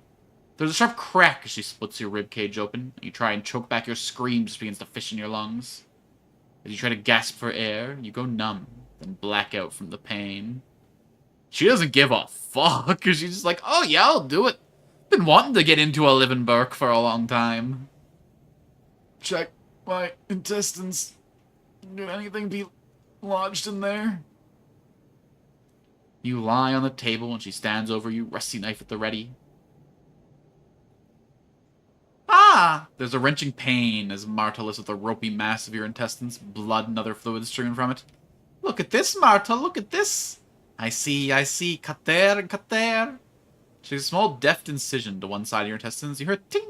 And something small and metallic strikes the floor. My journal. Marta then dumps the soupy mess back into your torso, then reaches down and picks up the object. A ring it appears, and she flicks it to you. Pretty, eh, Marta? Yes, Marta, one shouldn't swallow such a thing. No. How have I not pooped this out over the course of this whole adventure? This is like day 46. I should have at least, like, I don't know, 5, 6 bowel movements in that time, minimum. Nothing more, nothing, eh, Marta? Crack open my skull, if you would. You lie on the table, and last thing you see is Marta standing over you, chisel and mallet at the ready. There's a sharp crack, and you scream as everything goes black. Okay. Oh, I got my intestines.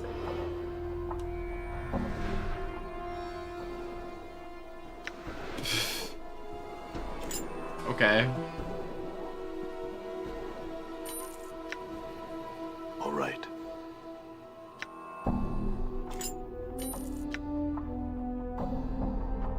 Your parent Christian did swallow something trying to get stuck inside of you. Hell yeah. Hell yeah! My girl with -2 AC. Oh, this party getting tanky.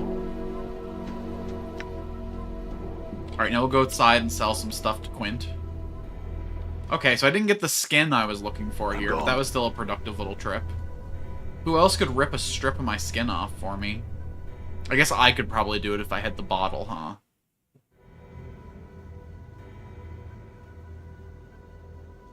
Let's trade. Bing, bing, bing. Bing. Can't sell this, that's important. Don't need these anymore.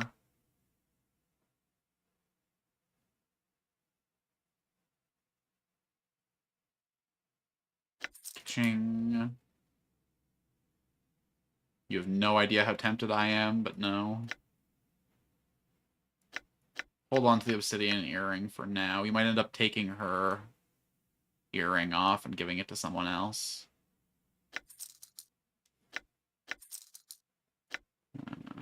Don't need this. Excuse me?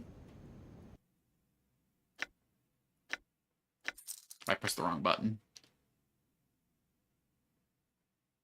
We might be good someday, so I want to hold on to this. We're probably never going to be lawful good, though, if we're being honest with ourselves. We could sell this and go buy that fancy dagger. We gotta hold out for the dream. We gotta...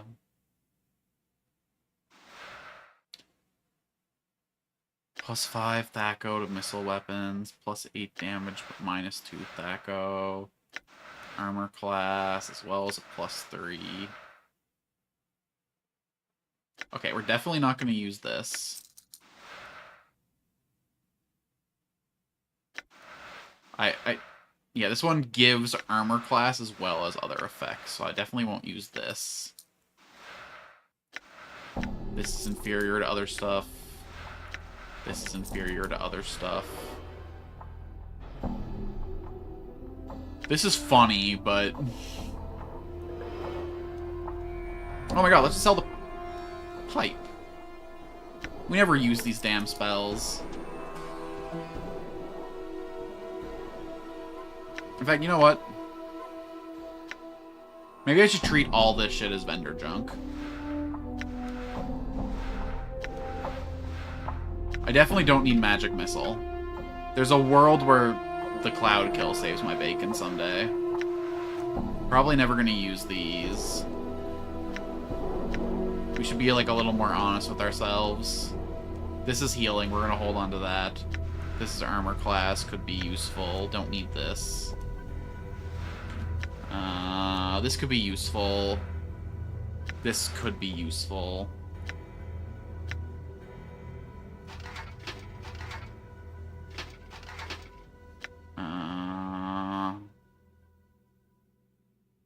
Maybe I sell Farod's Crutch. I might be able to give this to, this lad.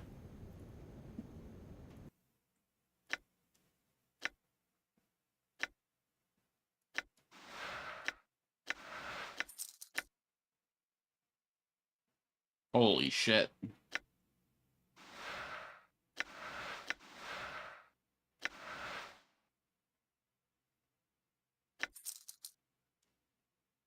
Okay. Okay, let's go buy that fancy dagger then. Fuck yeah. All right. I'm gone. I didn't realize we had so much value just sitting unused in our inventory.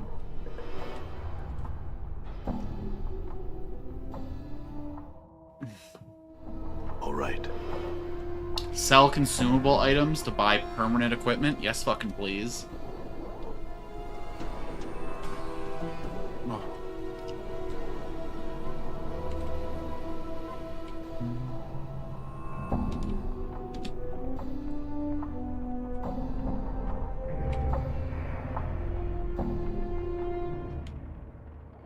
Done.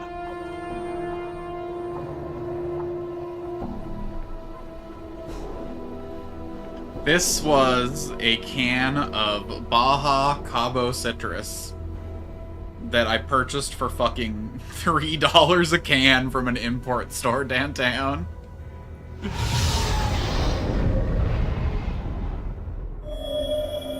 Ridiculously overpriced, but...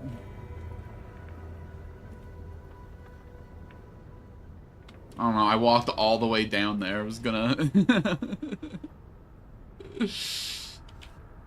I was gonna damn well buy it. It's pretty tasty. The real disappointing thing is I think I like regular Mountain Dew better, but... I'm willing to pay a little bit for novelty, you know? I'm the kind of person who likes to try things. And I had to try it when I saw it. Let's see.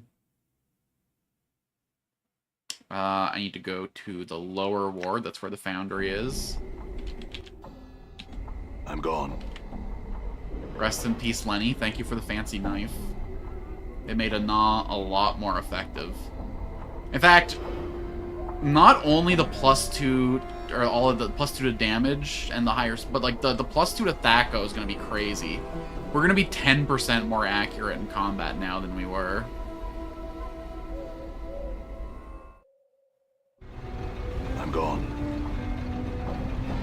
I kind of want to go underground and see how we fare against those worms now.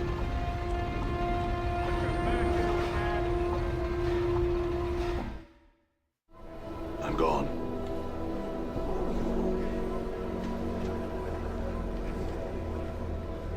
Sell to me.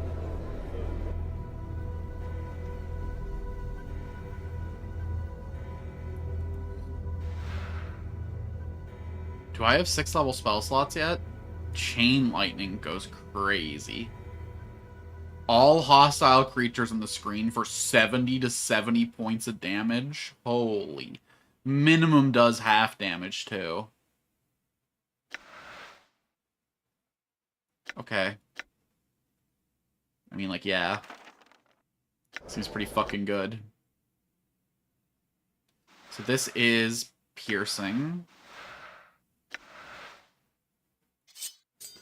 I have reached enlightenment.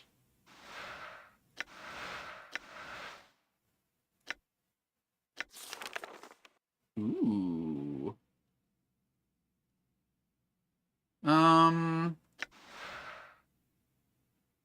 75 feet, 30 seconds. No scaling. 75 feet, 30 seconds. Saving throw negates. This one's got a minus. So this is a stronger version of that. Let's get rid of the Swarm Curse. And put on 2 copies of Ignis's Terror. Oh, shit.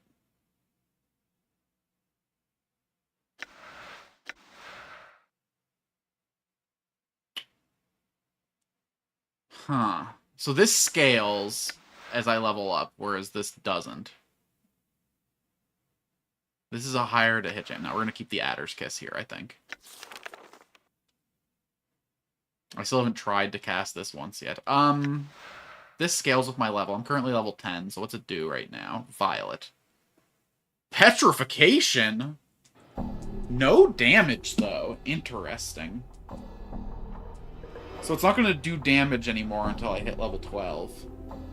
That's fascinating. This is maxed out currently for 5 missiles. This is currently 10 to 25 points of damage.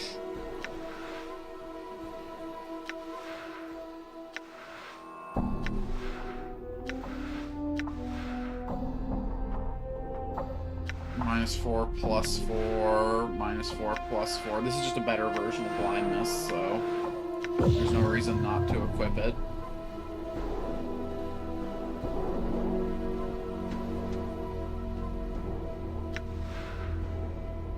This has got to do something, right? This is pretty late on his...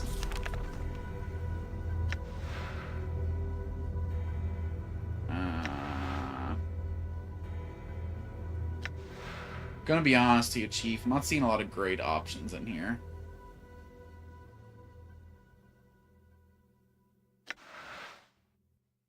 Let's get rid of Focus and get another copy of Ball Lightning.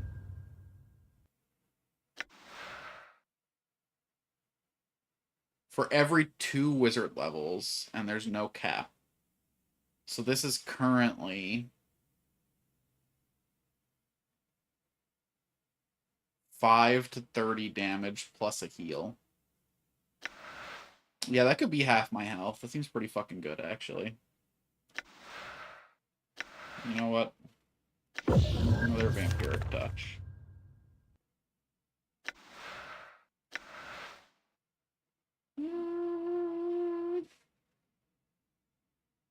There's a world where I drop Force Missiles for improved strength. That could do some serious damage. If I hit a Gnaw with it, or if I hit Mort with it.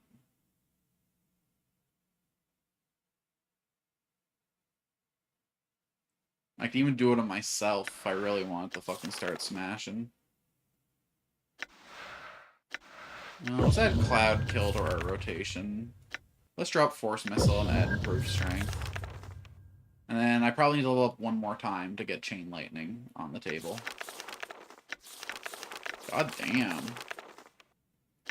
We're starting to get up there in wizard levels.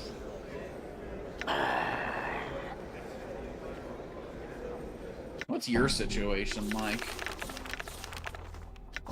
You're probably gonna get access to spell slots that you don't have spells for soon.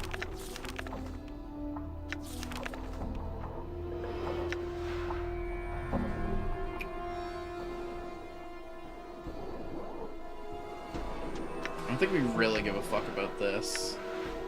Keep one copy of it for funsies, but like...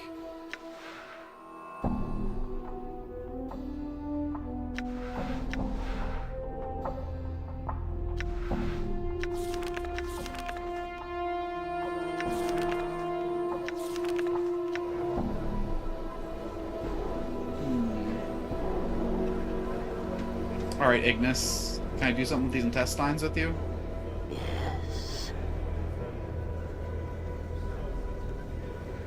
Hey! Ignis cocks his head to look your intestines. Then he suddenly swoops in and snatches it from your grasp. Holding it, he strings it between two hands like rope and hisses to himself. You watch the intestines steam as he holds them, turning black. You feel a slow pain in your abdomen.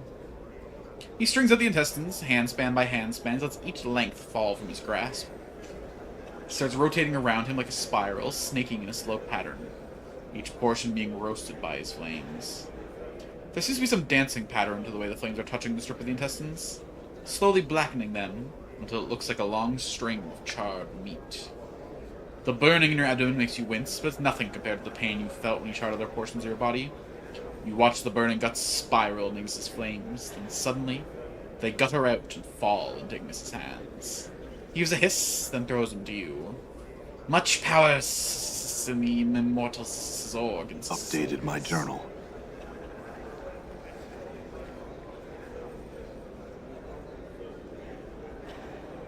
Alright.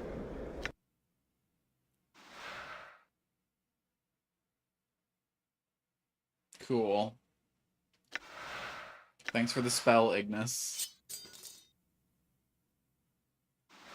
Do I even need this anymore? Probably drop that. We managed to clear out a lot of inventory space in the last little bit.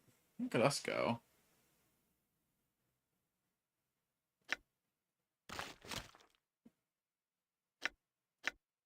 God damn. Okay. Let's give this to you and this to her. Okay.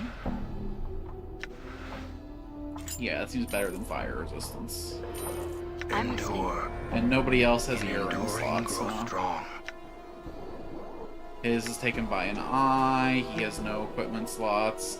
Still have no idea why the Gith can't wear earrings. Is it sacrilege to damage those perfect ears?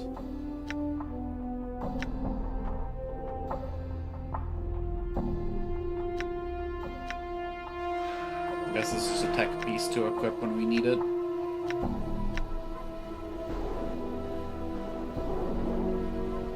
I think if we could sell you, we can buy that Thaco armor for a knob. Let's go check.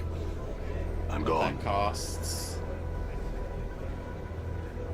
And then we're kind of back to stumbling around blind, looking for bottles. I'm gone.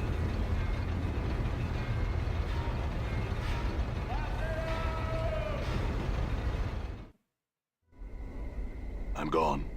Maybe the demon lady at the curio shop knows where we could get a bottle? I mean... Yeah, hold on. Let's head up to the nice part of town. Here we are in Shitty Paw Town.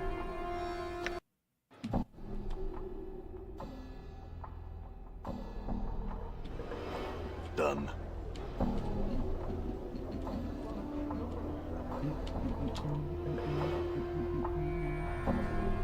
Would the Advocate know anything about the loan documents? I feel like I already asked him at some point, but... He's the person I know would have the most understanding of legal matters in Sigil.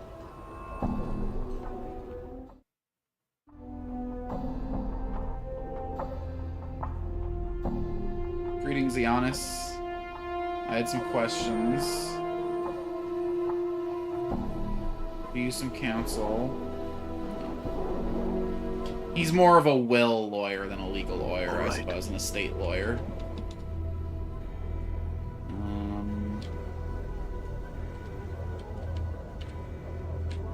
Excuse me, miss, do you have any blue and green bottles where I could put my flesh into?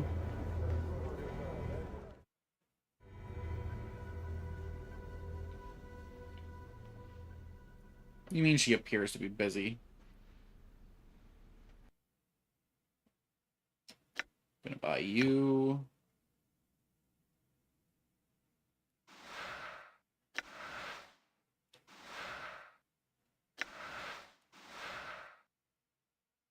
Usable by fighters and living creatures. Interesting. That could be a pretty good piece of equipment for Our Lady. For Miss Anna.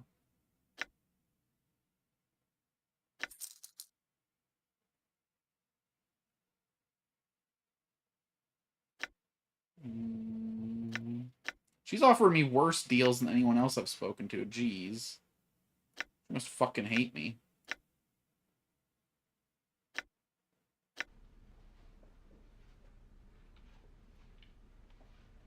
Exotics. Monster jug. No description of any color. 123 coppers.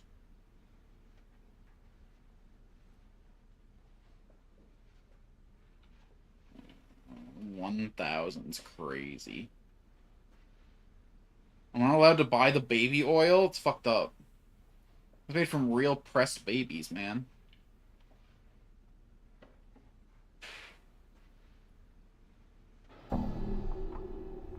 Okay, she doesn't know what I'm looking for either. Blue and green bottle. There's no, like, fucking glass. Oh, apothecary. Apothecary might have bottles. You guys, like, make potions and stuff, right? Maybe they've got, like, different colored bottles for different kinds of potions. Like, mana potions go in blue bottles. Some questions. Old engineer in the Foundry said I need to get a sample of my blood and skin for his machine to work. I need you to do that for me. A scraping. Very well. Is it extra virgin, though? I'm assuming most babies are extra virgin, yeah, unless we have a serious problem. I don't want to think of the implications of it not being, truth be told. A scraping. Very well. Takes up a razor blade and a wide-mouthed bottle. Pestle removes a small section of skin from your forearm, placing it in the bottle along with a small quantity of your blood. He then places some gauze over your wounds and hands you a bottle. You need anything more, sir? But is the bottle the right color, though? I don't really want to spend money on this, but maybe I should be buying healing items. I'm definitely buying this. No questions asked. Yoink.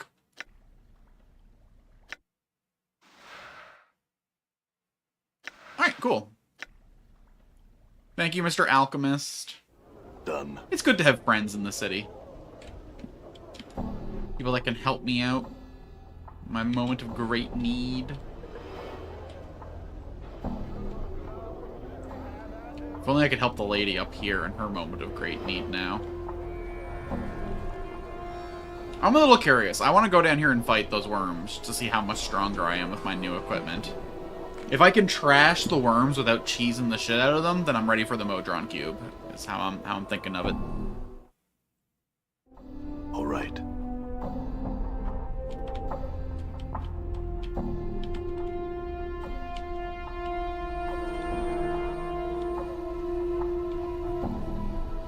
Give me your worst worms. That is a lot of worms. I'm gonna be honest, I have regrets. What do you wish of Ignis? Ready. I'm here. I hear your words.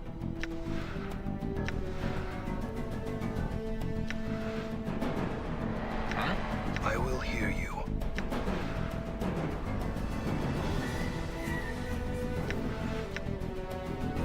I'm here.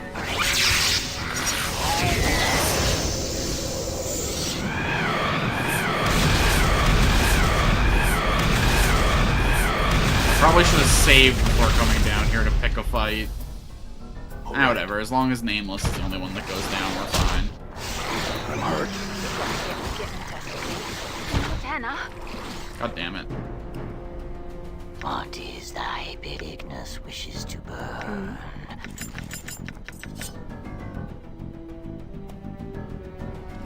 A pleasure.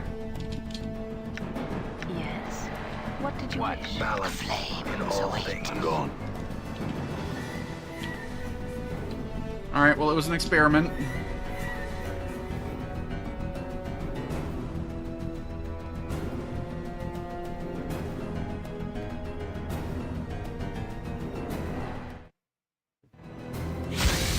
Meant to be strength. Up with you, girly. Meant to be strength. Unequipped her weapon, too. That's fucked up.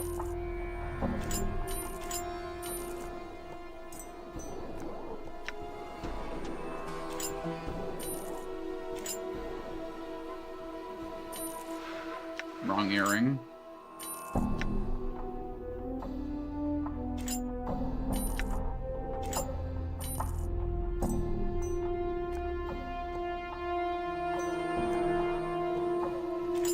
How come this ring stayed on, but this one didn't? Is this one cursed?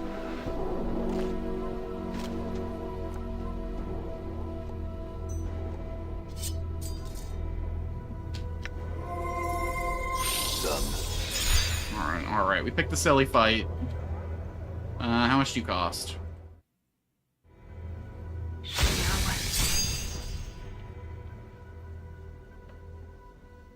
I had some questions.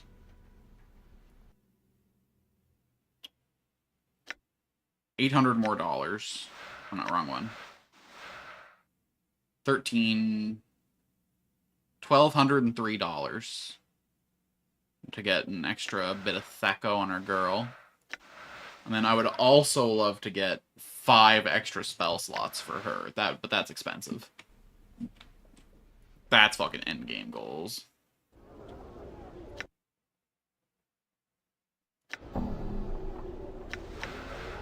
Done. All right.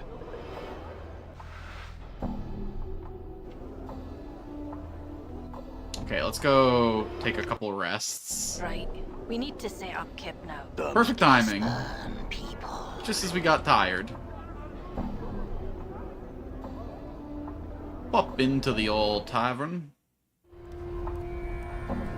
Quick little rest. Followed by another quick little rest. And then we're back to business. All right.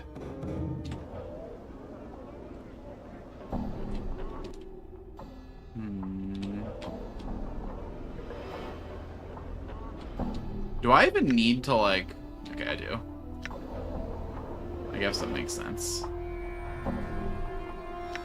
I could just teleport my way out of every problem if I could just... Damn, I didn't realize we could zoom out that much. How in the world did I do that?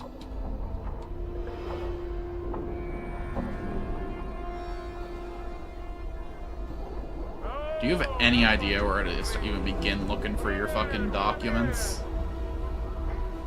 I have to ask you some questions again. Thunder's name.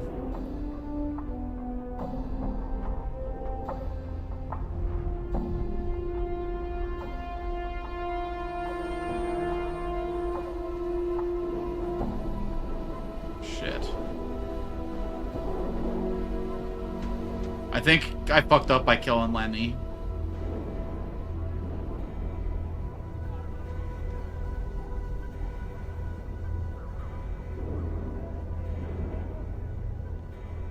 Knight of the Post. A thief, a cheetah cutter. Some are called Knights of the Post or some cross trade.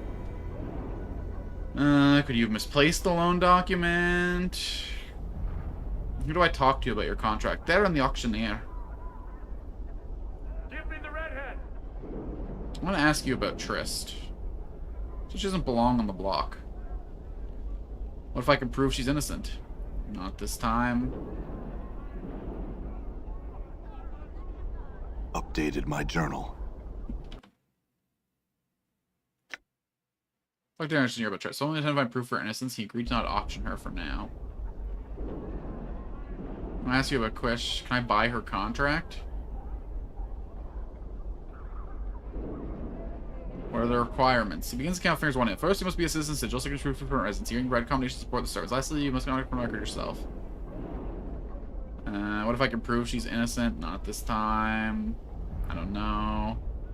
Alright, I intend to help her. Sorry, how much is her contract?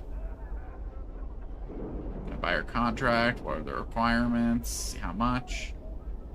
500 copper.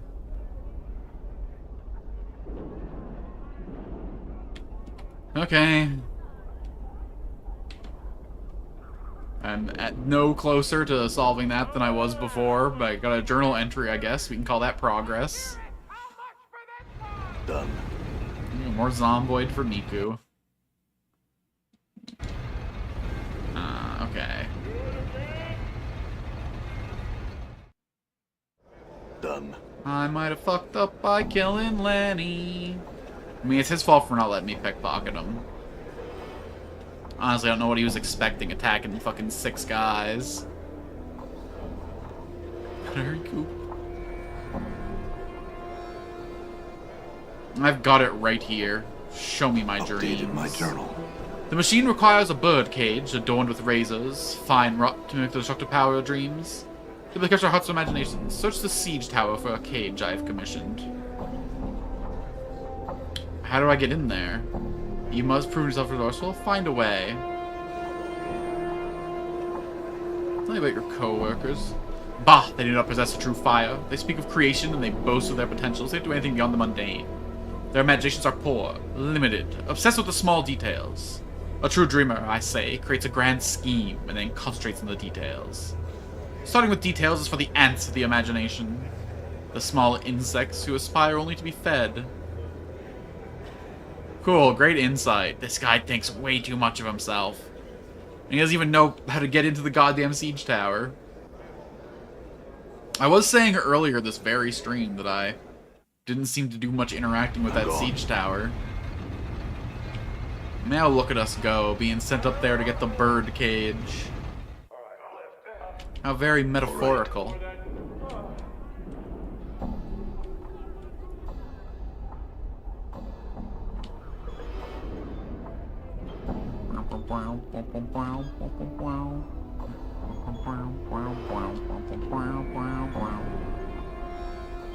Where's this device unknown? Here's some sort of drawbridge-like contraption. Okay.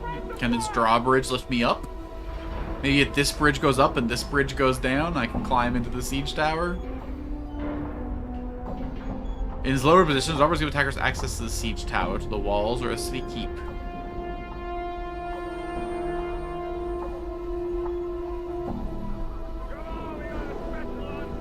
Can't determine what this odd device is. Can I, like, climb on this building somehow and get up there?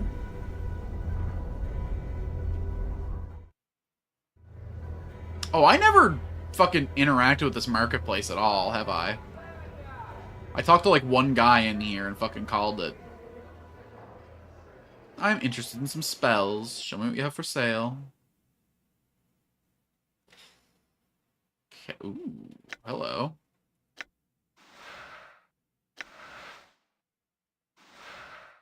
Armor class 4, armor class 6.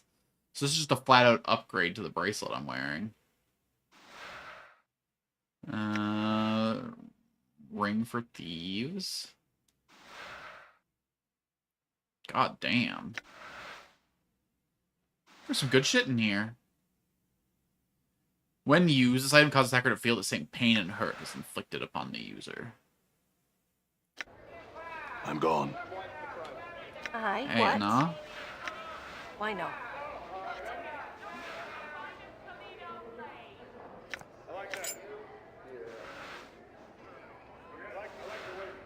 I like that. I like the way you... Karina. Laszlo. There's lots of people in here I've never spoken to before. You see a young boy with pale yellow skin. His clothes are dirty and in need of mending. Currently, he's tending to a furnace. Greetings. He turns and gives a half smile as he sits down his work. Hail. Do you need some help? Yeah, I have some questions. Aye, I'd be pleased to help you if I could. The boy looks grateful not to be toiling over the furnace. What is it I can answer for you? Why does everyone seem to have yellow skin around here? It's the sickness it is, caused by the bad air. What with the smoke and all the factory smogs, it can get pretty hard to breathe around here. Some day it's not good to be out while the smog lingers too long. They can scald eyes right out of your skull, so it's said. Can't something be done about it? I don't know. At times, winds come from the spire and blow the city clear of smog, but then not as often as would be liked. Ladies will, I guess. Don't make much sense, but then little does if you look long enough. What is this place? This place? It's the open air market. It's literally indoors, but whatever. A lot of buyers and sellers come here to set up their kit for the day. I've been here for a good time. I've been working here for a while in the eyes of me da. One day I could be running his stall, I could. What is it you do here? He proudly points the furnace. The furnace used to... I don't know what it's used for. But my da says it's important to keep it stoked and burning right. Is your father one of the merchants here? Ann's his name. That's my da's stall over there. He gestures to a stall right next to the furnace. If he don't have what you need, he may be able to point you to it. What kind of goods are available? Things for a little bit. The other things we had, food, drink, and magic weapons. Are you looking to buy some supplies, maybe? Okay. Magic items, Alex. What can you tell me about this ward? This here's the lower ward. Common folk live here, like me and my da. Do you know why it's called the lower ward? Why? Well, I reckon the ward's got a mess of portals, so the lower planes all riddled through it like cheese, so it does. So I suppose that's why the name's stuck. Do any creatures come out of those portals? Aye, they do. Most of them just stopping, though. You look nervous. You've seen this yourself? Aye, I've seen it. It was just last week or so I saw a couple of Abishai come through a portal. They talked a good bit, then one of them went back through. The other one is still there. What are they talking about? I don't know for sure. To me it was just hissing and such, but I think they was talking about the tower. Updated my The journal. tower? Aye, one of the strangest sights to be had in the world. No one really knows how long that scattered old tower's been about. Can't get to it, you know. Bolted up tighter than a chastity belt. I'd be curious to know what's in there. The Abishai was gesturing at the tower and the portal. They was looking for the key, I bet. The key? The key to the portal that leads to the tower. Every portal has a key to open it somewhere. The key can be a gesture, an item, or even a thought. Many have tried to get into the tower. No matter how hard you try, you fail. Maybe the secret's in not Updated wanting my to get journal. in. I don't know, Cutter. Maybe. Updated my journal. Never out east of the market, that's where it is. Okay. Cool. Cinder! Greetings. Greetings, I'm Cinder. I heard about you. You'll be the scarred, clueless fellows going out asking questions. What can I be helping you with? Look like you have a few scars yourself. He frowns and begins to laugh. Aye, that I do. A few years back, I had me kip set up in the hive. Some barmy maid decided to burn the ward right out of the sigil. Almost took me out. Sick for a month I was. Oh, Ignis, apologize. A month? That's not all that long. He nods and gets a faraway look for a moment. Aye, it could have been worse. Local mage healed me. Fixed the scars and all. Could have grown my hair back, but I kind of like the look. Think this mage help me with my scars? He looks you over then shrugs. I don't see why not. Your scars don't look that bad. Aye, now who's to say? You talk to him yourself. Name's Sebastian. Oh, he already did that for me. This is my scars after. You want an Ans and then? You want an Alec then? I think I can help you. Ooh, Spellboy. Ooh, Ice Knife. Hello. Hold on dead. Tasha's unbearable laughter. What man does not feel their body filling with burning shame when mocked by a woman? Fill the ears of your enemies with the rest of scorn of woman's laughter. Their bodies shall become clumsy and foolish, easily struck, and confidence shall be leached from their muscles, weakening their blows. Tasha's unbearable derisive laughter occurs in a 30-foot radius from that spot. All male living creatures with intelligence greater than 4 in the area of the spell must make a saving throw versus the spell or get -2 to their attack, -2 to AC, and -2 to their damage roll for 5 seconds per level of the caster. So this is currently 50 seconds.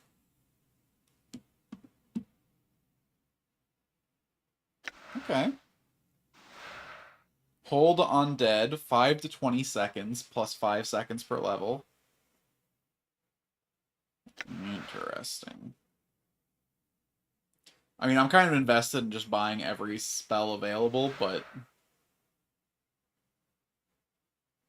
Spell causes 1 to 4 creatures, plus 1 creature per level, to become confused and unsure of itself.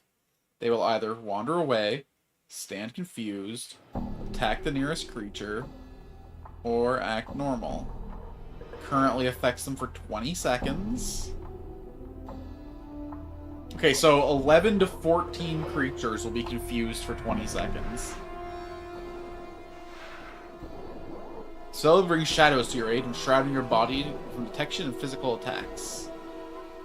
Plus 3 to AC. Targets have -1 to hit me, so it's really an effective plus 4 to AC. You know, it's just... Here's the thing. Is that Blind is a level 1 spell that gives me, like, an even better AC bonus. The only point of this is the stealth bonus, I suppose. Even then, for a 4th level spell... Let's grab Ice Knife and Tasha's Unbearable Derisive Laughter. It's certainly not helping with my other purchasing goals, but...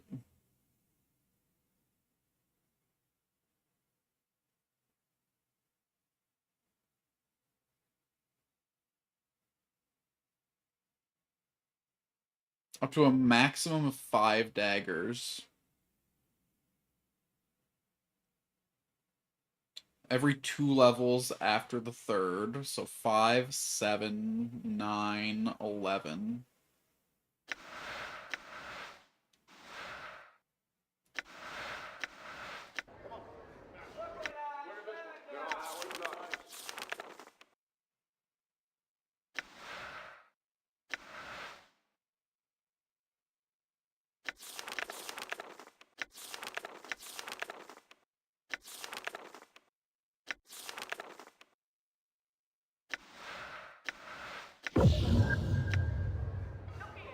I'm gone.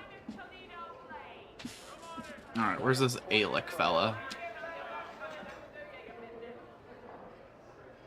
Or I guess we did Alec. Alright, let's go to Anza. See what kind of weapons he's got. Greetings. I got some questions. What's the furnace used for?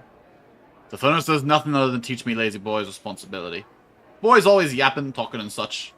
Reckon himself a scholar and don't know the value of real work. If you have serious questions, you'd be better asked than me. I want to buy some weapons. Hoping for something a little more magical than all this. Siphon Knuckles. Well, hello. Transfers hit points from target to wielder. Not usable by mages, though. Blah. Ooh. This is piercing. I already have a better piercing. Do I need a slashing or a crushing weapon that I can use? Oh, well. All the better. I shouldn't be spending money. I think we talked to Corius the first time we were here, but... Hello, citizen. Glance of Resource to be looking for someone. Try to see what he's looking at. Glance of Resource knows a young woman laundering the market. Corvus seems to have his eyes locked on her. You seem preoccupied. What you looking at? He snaps his attention back to you. I beg your pardon, citizen. Please excuse me. His eyes wander back to the young woman, and his voice fades almost to a whisper. She has the voice of an angel. She's such a pretty young thing. Why don't you talk to her? You seem quite infatuated with her. An uncomfortable silence fills the air. Finally, he turns his attention back to you. Hi, I just couldn't. I mean, a woman like that. Well, she must be... Was there anything else I can help you with, citizen? Hey, Karina. Looks like you got a suitor over there. Big, strong, manly man like that with, like, a real job and everything. I have some oh. Was it a different woman? Or can I just not get involved in this budding little romance? No. Wait. I hit L, and it put me here. Did that fucking load an autosave?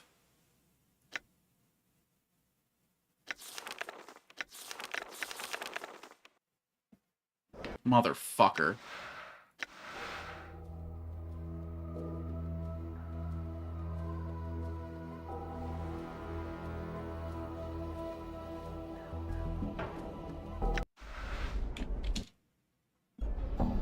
God damn it. The air is quite bracing here. Done. There should not just be a key that fucking rolls you back like that. That's crazy. Greetings. Interested in what you have for sale. I don't think I bought this, actually. Okay, we're all good there. Do I have anything to sell to you? Jesus Christ. I wanted to check my journal. I was trying to hit fucking... What's the furnace used for? Had some more questions. I wanted to buy some weapons. Didn't have anything I was interested in. Laszlo.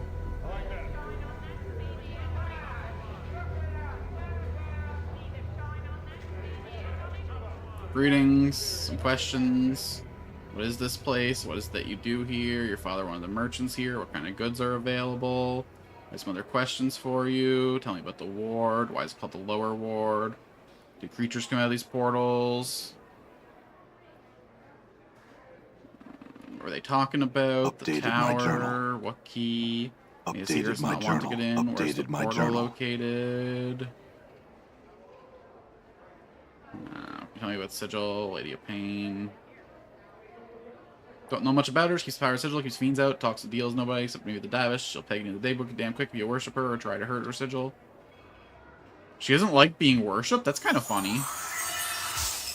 With the mention of a face surrounded by blades, a memory forces itself into your consciousness. From what you're standing in a dark alley, breathing heavily. Approaching you with the darkness is an uncannily beautiful woman, her face shrouded with blades and cold eyes. Suddenly the memory fades and you're talking to the lad once more. Karina, greetings. Have some questions. We're gonna buy magic. No, I've gotten used to them. What's up, man? You should have the scars. Oh, I should have mentioned them. Are you not a warrior? How silly. Of course you are. I mean, how can you not be with those scars? Oh, I'm sorry. I shouldn't mention it. You're sensitive about them. I've gotten used to them. Oh, good. I didn't mean to hurt your feelings or anything of that matter. You should be careful what you say to someone, you know? People are different. You never know. So anyway. I look over there. There's a magic thing. Are you a mage? You don't look like one, but I guess it looks rather deceiving. I don't know what a mage really looks like now that I think about it. Do you? Yeah, they wear funny symbols and a pointy hat. Really? That's good to know. I mean, it's just scary. I don't want to know what they look like. I guess all the power they have look like they do really incredible things.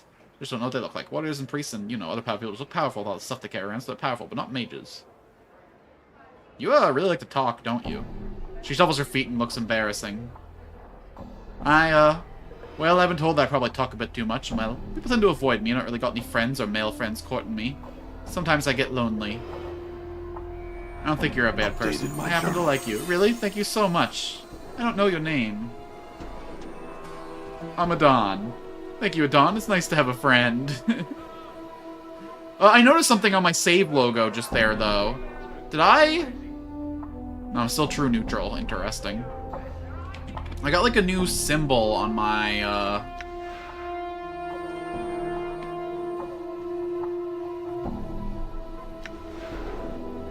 What's that mean?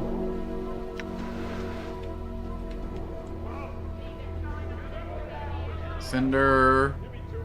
Greetings. Okay, you have a few scars yourself. A month, that's not all that long. That mage helped me with my scars. Got some questions. I'm interested in spells. Alright. Ice Knife and Tasha's.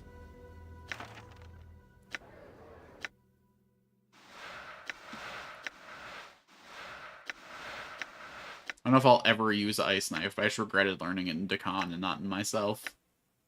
Probably a waste of money, considering how competitive my spell slots are, but... Boop, boop, boop. Boop.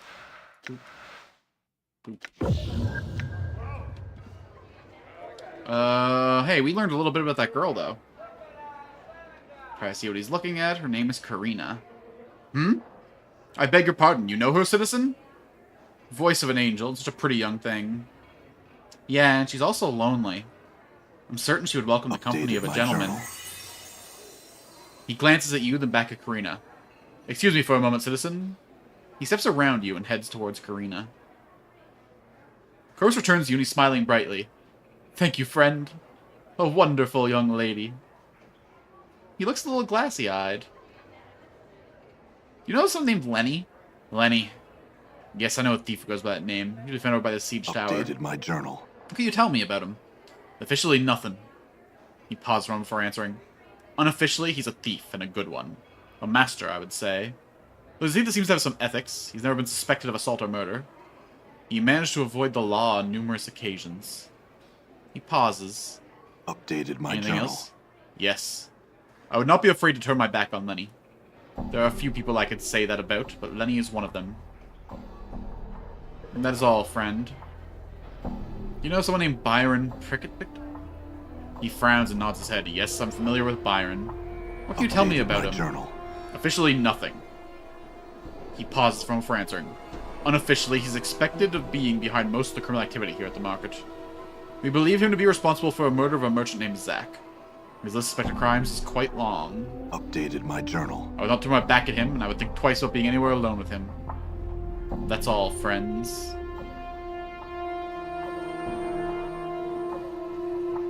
Thank you, farewell! Yeah, no, moving them to the F keys is a very smart play. Boop. I'm gone. Can I accuse him of some of his crimes? Oh, hey! No, this is the one that, what is it, Dakon? Very well, we will not. I'm gonna talk to you about Thrist. Trying to find a missing document for her. The Mercy Killers? They could have missed something. Twice.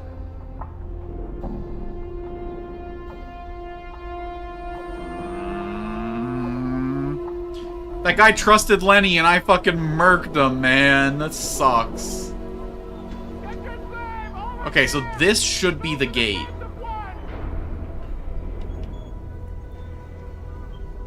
You approach the location of the portal the boy Laszlo spoke of. You begin to replay your conversation with him in your head. Maybe the secret to getting in is to not want to get in, you hear yourself say. Suppress any desire to enter the tower. Okay, that's stupid. I suppress my... Whoa. Coax metal. All right.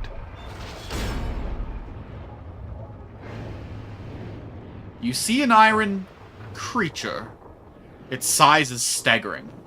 If it stood full height, it would shatter the roof of the siege tower. Thundering echoes rattle the walkway as the creature hammers away in its forge. The smell of soot and ash fills the air. Updated my journal. Greetings. There is the screaming of metal on metal as the giant turns to face you. You suddenly realize the golem is built into the siege tower itself. Girders, pipes, and huge bracers run through its lower torso, and into the walls and the bottom portion of its body make up the forge itself. What are you? I am iron given purpose. What purpose? I forge the implements by which the multiverse will be unmade. You mean forging weapons? That's your purpose? Metal is like flesh. Both carry potential in their veins. When tempered with heat and pressure, the potential surfaces. My purpose is to bring forth this potential. Allow it expression. Who do you make these weapons for? I forge them for the sake of entropy. They are pain seeking expression. What does entropy need weapons for? Beyond this tower, order rallies its legions. The multiverse heals its wounds. In time, its strength may equal entropy. The multiverse is your enemy. My journal. Why? The multiverse breathes. It grows. It stagnates. It forges its chain around the planes, link by link. In time, even entropy may be chained. And you're opposed to chaining entropy. When a thing seals itself against its own destruction, it merely dies a different death.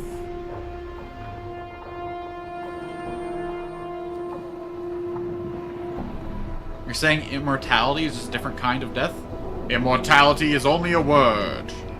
All that exists can die. You're saying you could forge a weapon to kill an immortal? Every living thing has a weapon against which it has no defense. Time. Disease. Iron. Guilt. How do you know what weapon to use? One must know the enemy to forge such a weapon. And how do I do that? Start with a fragment of the enemy. A drop of blood. A crystallized thought. One of its hopes. All of these things tell the way it can die. What if your enemy strikes from a distance, from shadows, and never shows himself? Then use that. Then that is the fragment of the enemy you must use. How? The actions of your enemy have told you much. Your enemy does not wish to engage you directly. That is its weakness. Or for some reason it cannot engage me directly. That is an equal possibility. Either possibility reveals weakness. How do I exploit that? The actions of your enemies have told you does not wish to engage you directly. Updated my journal. Deny its wish. Take the battle to the enemy. I have another question.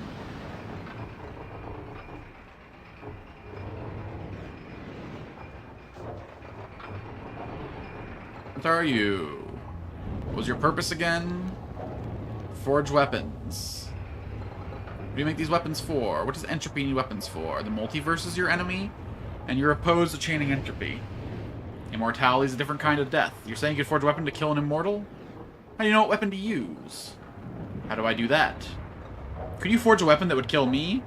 Really? How? I would need a drop of your blood. That is all. The tool of your destruction has been forged and educated.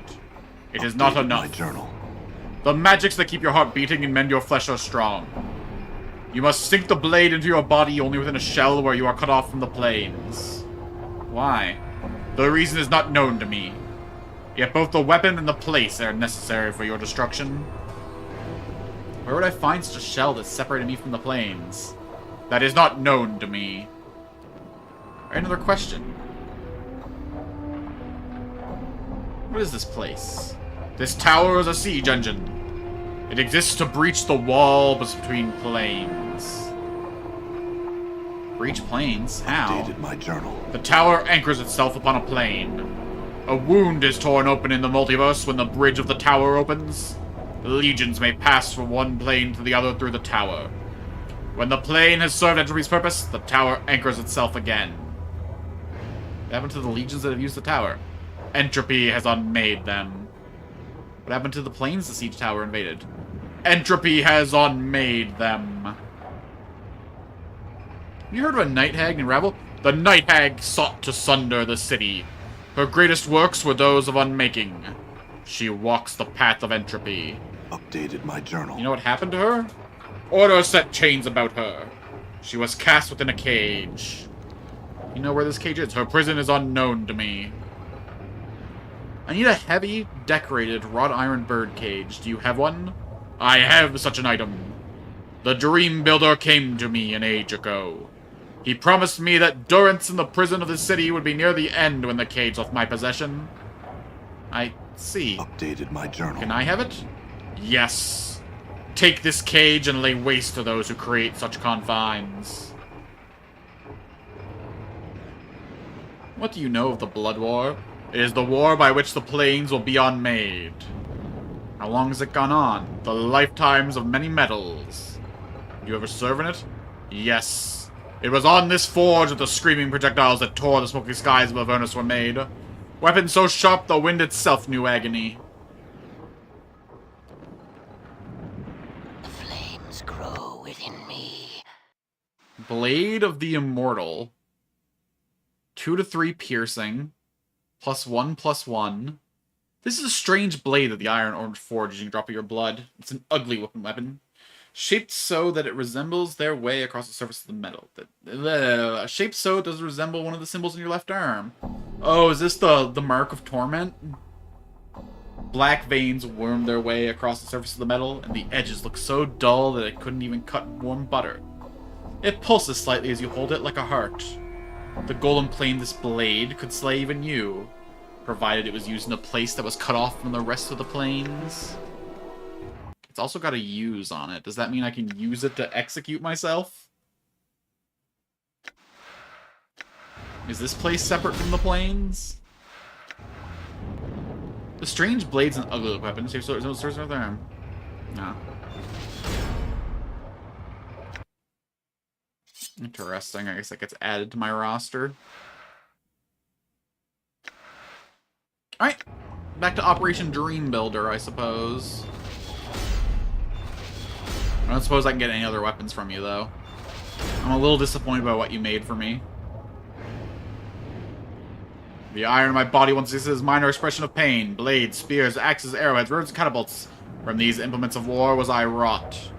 What happened? These minor expressions of pain were melted to forge this body. My potential was allowed to surface. Now my purpose is to bring out the potential in other metals. Someone melted those weapons and forged your body? Who? Entropy raised me from the planar battlefield. Can you do anything with my weapons? Show me what you have brought. I will study its potential and see if its pain can be given expression. Usable only by mages, huh? -4 Thaco. Created by a legendary guild of battle mages known as the Scarlet Seers, these enchanted blades were specifically designed as a defensive countermeasure against opposing spellcasters. Tiny runes etched to the blade are powerful wards that offer the wielder increased resistance to all types of magic. Before types of magic, that's the way it's offered design makes it virtually ineffective in physical combat. Gauntlets of Ogre Power. Holy shit, 4 to 6 crushing and 4 to 6 piercing? So 8 to 12 and +3 Thaco. A ridge of huge metal spikes bristle along the knuckles of these metal gauntlets, allowing them to wear to perform any target they punch. Perforate any target they punch. Clamped lines the edge of the gauntlets to secure them in place once worn. Bell's Baron enchantment allows you to strike the opponents with the strength of 10 men. The spikes along the knuckles simply add insult to injuries. Any victim whose bones are not shattered by the initial spike will be slowly bled to death from the jagged wounds of the spike itself. Punch daggers of Shar. The goddess of fucking loss and cuckoldry has a fucking dagger for sale here? This could be an interesting little, like, pivot weapon for a Nod to use when we're against enemy spellcasters, huh? These daggers once wielded by Shar, the Mage Slayer. Oh, so not the goddess. Or maybe she became a goddess later? These daggers were once wielded by Shar, the Mage Slayer. Shar was an assassin merit who specialized in the removal of mages for large sums of gold. To further her goal, she commissioned the creation of these blades by the mage Thex of Ortun. When her weapon in hand, she was quite successful in her craft. Shar might have advised she was hired as the very mage who created the daggers. Much to her surprise, weapons failed to harm their creator, Thex. Nor did they grant Shar any protection against his spells. Maybe this is a different Shar than they are in later editions. Fascinating, though.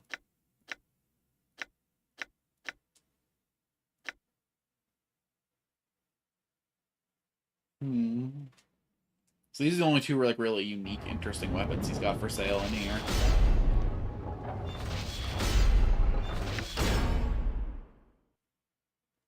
Alright.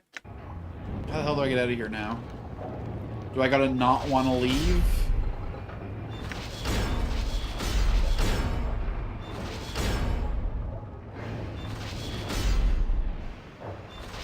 Okay. Scared me for a second there. All right. I'm the first person to ever make it into the tower. Thank you, Coax Metal. Oh, Ignis level up. Hell yeah, hell yeah. And now I got slots for spells that I don't have. We're gonna have to find him a 5th level spell somewhere to use. Done.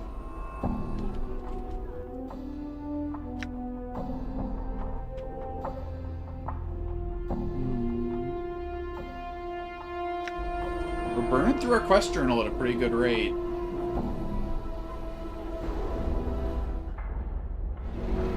I'm gone.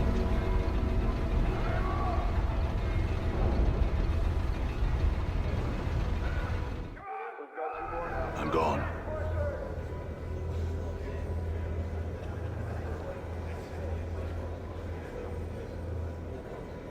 Alright, I don't know what's gonna happen when I finish and use this thing, so let's... For all I know, this thing could fucking rip me out of the fucking city. I don't know what secrets hide in an immortal's dreams, but it can't be good. I've got it here. Give me my dreams. Updated my journal. I need just one more item from you, and we can begin the final process of the Dream Builder. I need a pillow that is lain inside a coffin. It will stimulate a sleep so profound that you may as well be dead. It opens your mind to the emanations of the Dream Builder. It is, if I say so myself, a touch of inspiration on my part. A coffin pillow, eh? What do I do? An engineer of all engineers. I learned to Smith Kazan, who tempered words with the forge of hate, quenched them in the trough of despair, and sent forth the slaughter of stupidity. Elements of phrases, caustic words were brought to him, and he created a weapon so terrifying magnitudes, weapons that could lay the enemy low and destroy malformed ideas of others. I'm sure you've seen his work. So you create evil weapons here? Not at all. My forge is not built on hate, but on understanding. I have also studied under the Archon artisan Terras Faria, who created the healing touch of a gentle thought, ideas that would still any fiendish splitting heart. He worked his wills with love and devotion. My blade blends theirs. All mortal sights blend elements of the demonic and sublime. Are your coworkers well trained as you? Bah, they do not possess true fire. Alright, I've heard this rant before. A pillow from a grave, huh? It could be that stone grave right next to the mortuary, or I could need to break into a coffin in the underground. Alright. Either way, it should be a pretty quick find. Alright.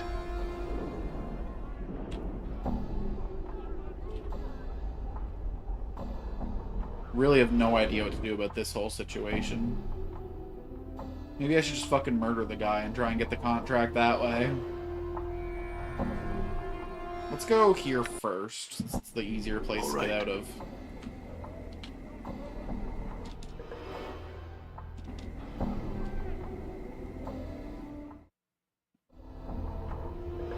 Yeah, okay.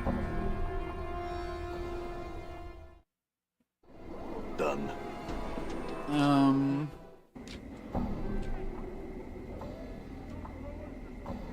It's a mausoleum, but I don't remember seeing any graves in there. I'm just gonna go to the underground.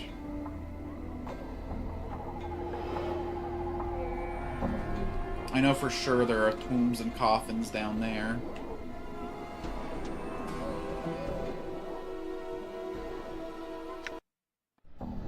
I'm gone. Hey, arsehole. You gonna let me through the gate? You don't work for anyone now that Farod's dead, I suppose, but... it'd be nice if you let me through. Top of the morning, lads. Keep on your best behavior now, you hear? Done. You know I'm a goddamn wizard now, so... Crypt of the Embraced. Alright.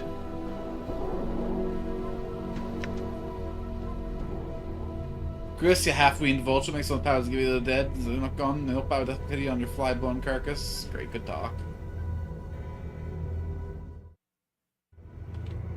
I'm gone.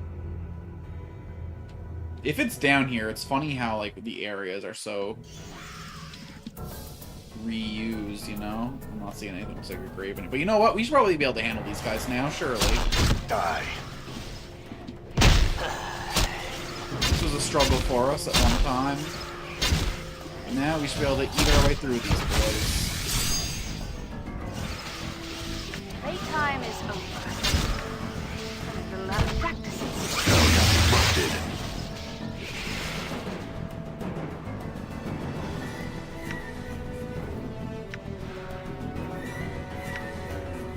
Oh my god, we gotta scroll through fucking pages of spells now.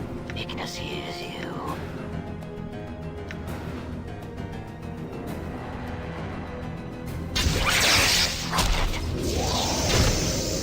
Maybe my spell's been disrupted. How dare you?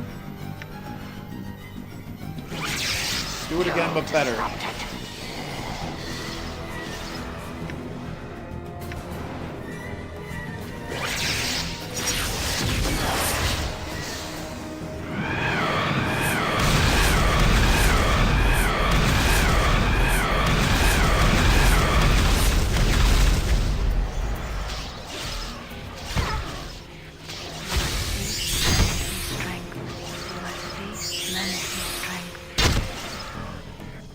Done. Ooh, more punch daggers. Hell yeah, cash money. Furniture was evidently used someone to make equip their home. Holes have been knocked in the wall here, and aromatic slime coats the outer edges of the jagged holes. That's not the only thing that coats my jagged holes.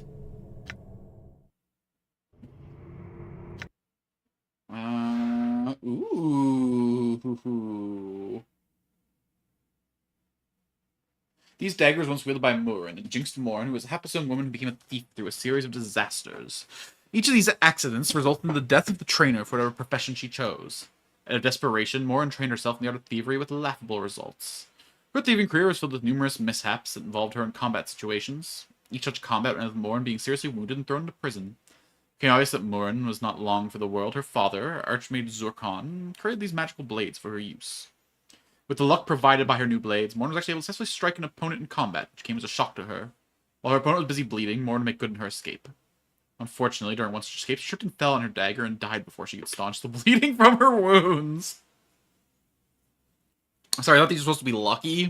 Do I really want to give these to Ana?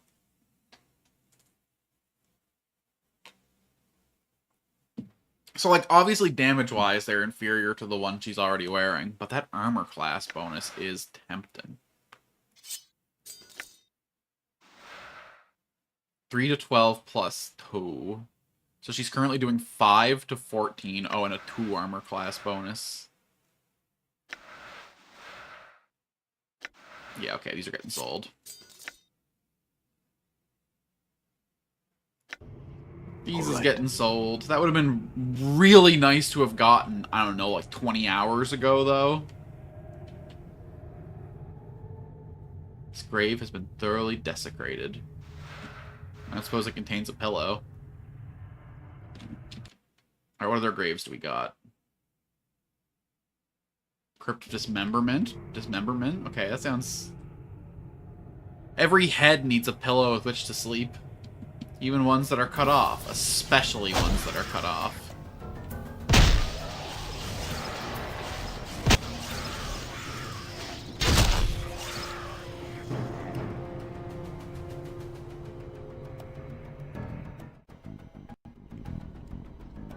I'm gone. Yeah.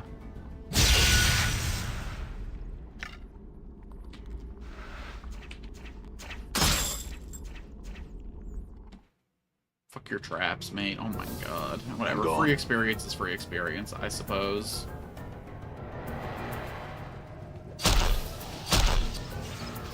Did you see that?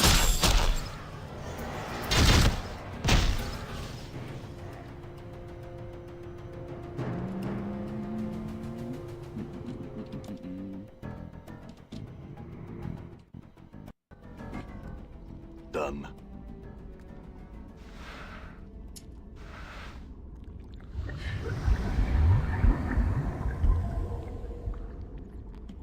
We almost got fucking slimed on. All right.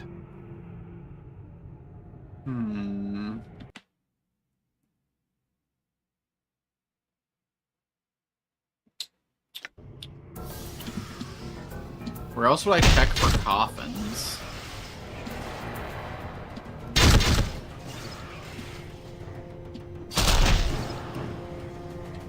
I'm gone. I guess we should at least check the dead kings. Motherfucker. Whatever, we should be able to handle those skeleton giants now, right? We managed to fucking beat them with 3 of us, desperately fucking dodging in and out. Surely the fucking squad of 5 level 10 adventurers can handle them.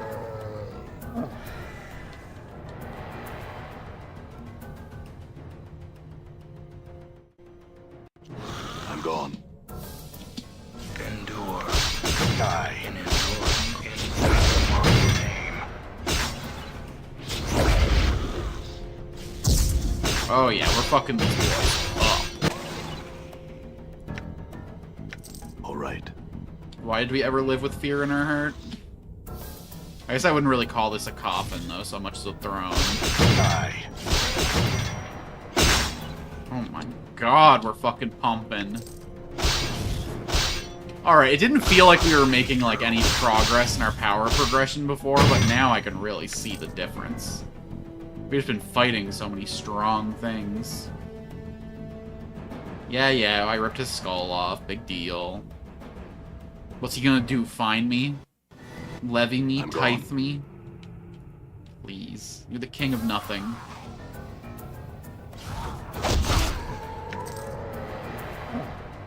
Hi.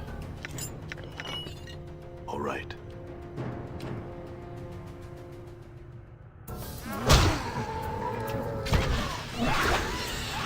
Rip and tear until the job is done. Done.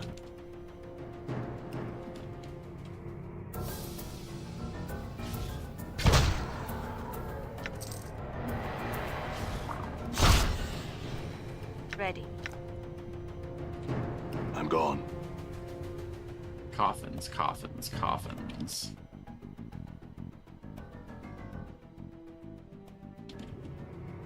I guess we have to go deeper into the catacombs if we were to hope to find something like that down here.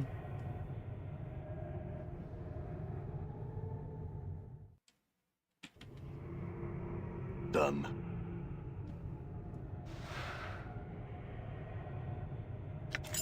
Wasn't there one down here that I couldn't access? It was like cursed or whatever?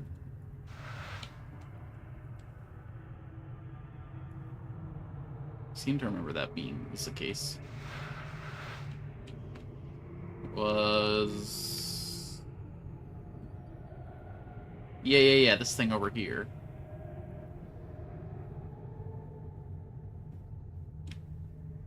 Read the inscription.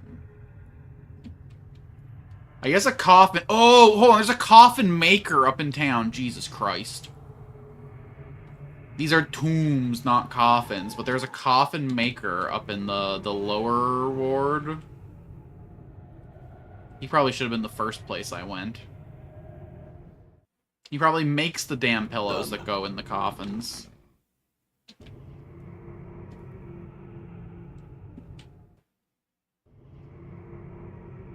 I am kind of tempted to go try and fight one as many. He did threaten me that if I ever came back here, we were going to be foes. Maybe I should show him that he threatened the wrong guy. This portal over here should get me... I think to the Alley of Lingering Sighs, which is less than ideal.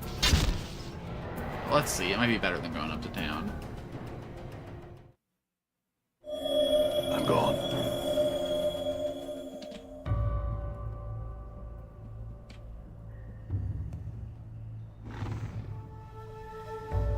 If you guys don't get out of my way, I will carve my way through you. I hope you know that. Where was this fucker's house?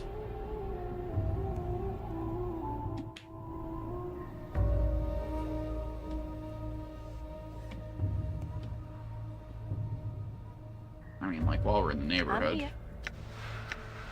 Might as well. Of course the man puts fucking bones in his locked chest. Why wouldn't he? What treasure would the Skull Man have if not for... Done.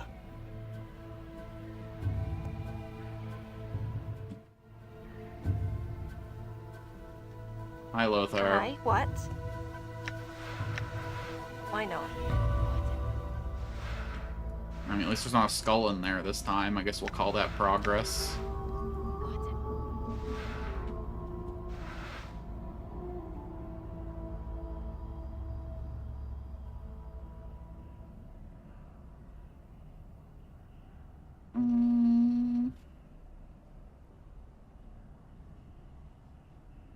Tell me about Ravel Puzzlewell. How do I find her? What did she do? Find her in permanent mortality. Farewell. Okay. You don't got much to offer, I suppose. Okay, cool. Coffin maker's just around the corner. Way more convenient location than I thought that was going to be. My poor memory cannot keep up with all the things happening in this game.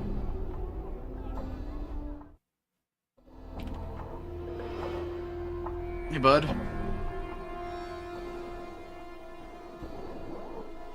Done. Amaris, buddy, I have some questions. I need to buy a coffin pillow. He nods it here. Ah, you are here to purchase then. I assure you, what I do is labor of love. The real adventure is the building of the coffin, and doing it well. It's like a perfectly ordered creation. Just every piece is the betterment of the whole. Much like a metaphor of the harmony of philosophy. We create order, we create beauty. I just need a pillow. He nods at you again. I need 50 coppers for the baseboards. Use a construction, though the expense doesn't cover the time. Usually it's either whitewashed or painted some color the person's choosing. The boards themselves are usually 16 handspin thick, maybe even thicker, depending on the nature of the corpse, whether it's human being buried or not. Or whether they're worried the person may be getting back up again. I just need a pillow. Some prefer Bitopian pine, which is fine, traditional, but I prefer the heavy arborean oak materials, simply because they have a strong good weight about them. Even the 20th inch of the oak is stronger than the 16th handspin of the pine. I said, I just need a pillow. From there, I might need a score multiplied by a score of steelwood screws. Gauge about 8 by 1/4 inch or so. Lots of shops around here carry them, not a big deal to acquire them. I also need some sort of metal pins for securing the interior lining. I can up with a bunch. There's some matter of battens, corner blocks, depending on how you wish to do it. Are you listening to me? I said I just need a pillow. He places his hand on his chin. And although I usually let the nature of the wood speak the color of the coffin itself, sometimes the wood speaks the color of the coffin. Sometimes the person commissioning it wants to paint special or engraved. I usually do finer work than that, though. I'm skilled, but contracted out. And the handles alone are another matter. He nods knowingly. What about the handles? The big thing carries handles. The big thing handles. Everything about handles depends on how the coffin is to be carried. You got skilled men carrying the coffin at shoulder height. Don't even need to worry about handles. Professional pallbearers never use them, see? You got your family and friends carrying the coffin, then the handles are necessary. Leave some rope handles or even metal handles. He gives you a satisfied look. That's fine and all, but I came in here for a pillow. Do you have any? Let me give you an example. I think the most beautiful coffin I've ever seen was one of clear pine. I don't know where they managed to get it, whether from a place in Bitopia or elsewhere. Anyway, it was pegged together carefully and turned into this beautiful run of redwood. The effect was something ruined by the crude amount of thick hemp rope surrounded by the affair. Surely something was needed for the pallbearers to hold on to, but to ruin the entire beauty of the coffin with badly woven rope? I'm sure this is fascinating and all, but I just want a pillow. Then there's the matter of measurements. They can be tricky. I try to do it myself, since occasionally a client will neglect to inform me as to the races is ceased or forget something like the hip width. Very important indeed. Also, if the client is still alive, I try to make precautions should the client fill out before they die, you know? Then there's the construction himself. Amorous. There's many different ways of attaching the sides and ends of the floor of the coffin into each other. Some use internal battens or corner blocks with plenty of wood screws to secure it in place.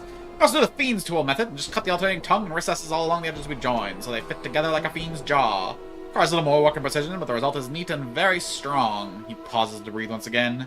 Hammerous!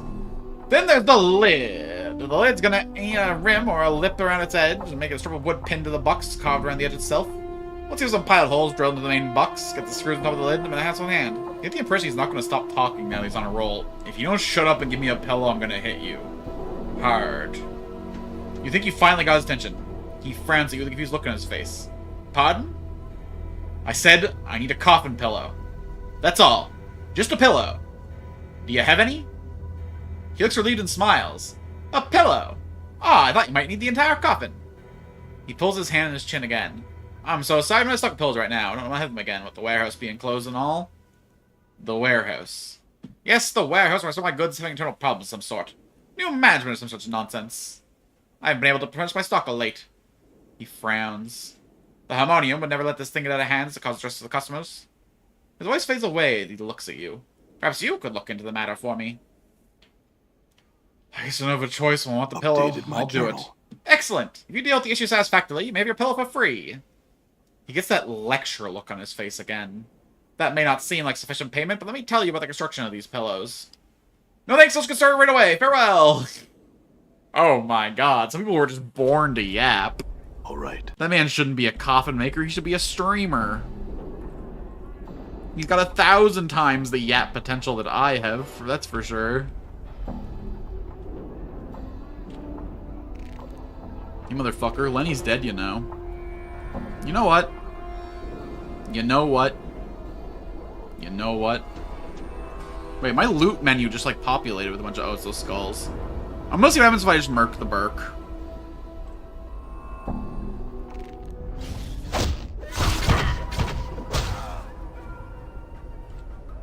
No loot, huh?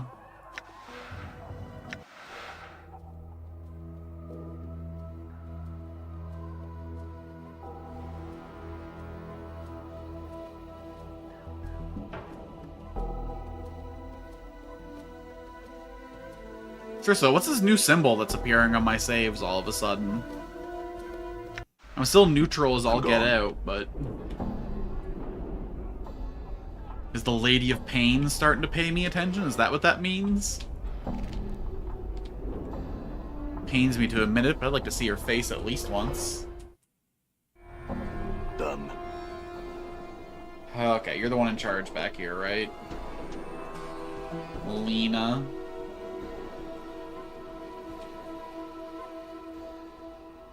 Who are you? What is it you do here? What are you? I'd like to claim something. I'm here to retrieve a pillow for Hammerus the Coffin Maker. A pillow? I could certainly use a pillow. A big stone pillow! There's your pillow, Master Hammerus. Good luck sleeping with it. Can I get you anything else? No thanks. Farewell. I thought this was gonna be like a whole big damn quest, but apparently not. I thought we were gonna, like, go into the depths of the vault world and solve some kind of crazy problem, but... Instead, I just walked over to the warehouse and got a pillow. Hammerus could have just done that the whole time. The whole time! Acting like there's some kind of big problem in the warehouse. He just didn't want to fucking cross the ward.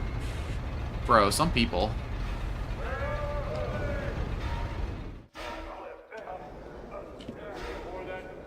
Alright. Alright, alright. Show me the business up here, Mr. Zill. Nil. I have the pillow for you. Let's get on with it. Anytime you're ready for the Dream Key, Scarred Man, give me the word and I'll pass it to you. He pauses, as if gathering errant thoughts. Close your eyes and stretch out your hand. You have to feel this key before you see it, or it won't function. You feel a touch in the palm of your calloused hand. At first, you can barely feel it, but it rapidly grows in solidity the moments, until you finally hear Xander's voice. Open your eyes. When you do, you see a simple black feather in the palm of your hand. My work is finished, Xander nods. Use that key in the leftmost door of the Foundry, and the Dream Builder will open to you. I must go now. I have work to attend to. A feather? Updated my journal. Well, that worked for a feather. It's the final safeguard in the Dream Builder sod. You think I'll just let anyone waltz in here? I ain't stupid. Want something else? Gonna get back to work now. My thanks to you, friend. Leftmost door in the Foundry, he says.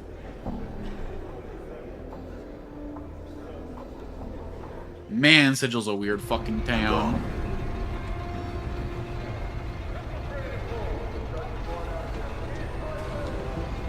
Perfect little one of these.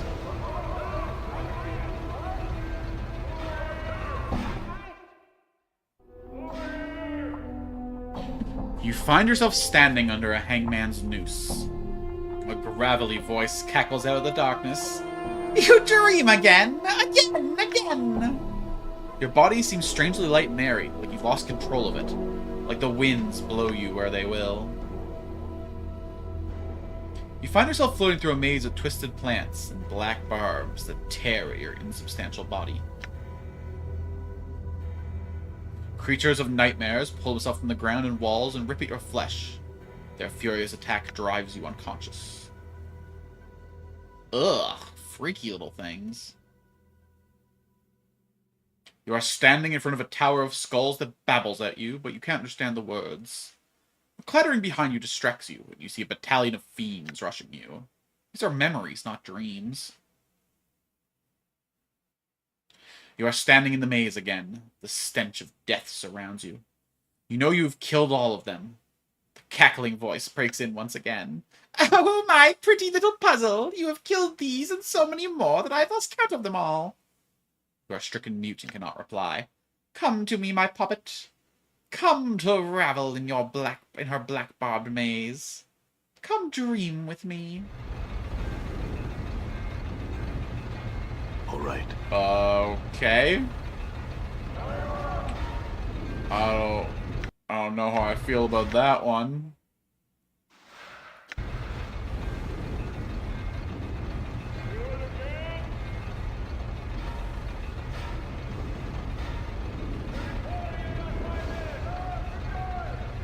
What?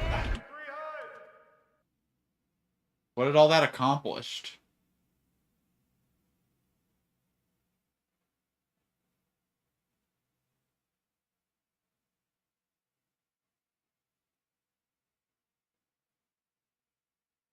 Hmm.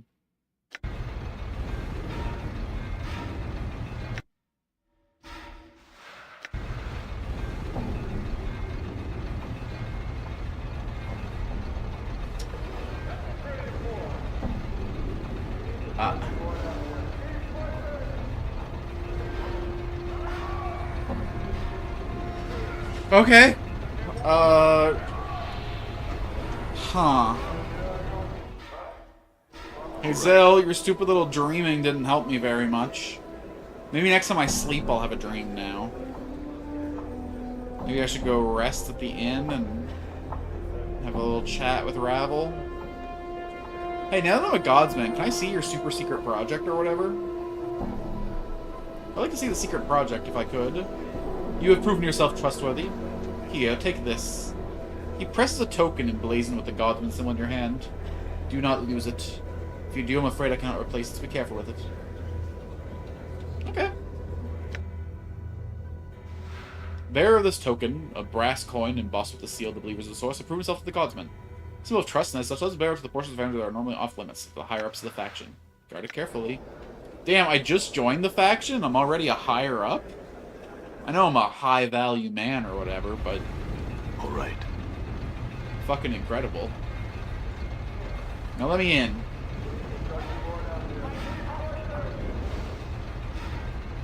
Got the token. No, good day. Let's see what's going on in the depths of the Foundry. Let's see what I joined this damn faction for. Armory, you say? There are firing levers for the cannon. Done.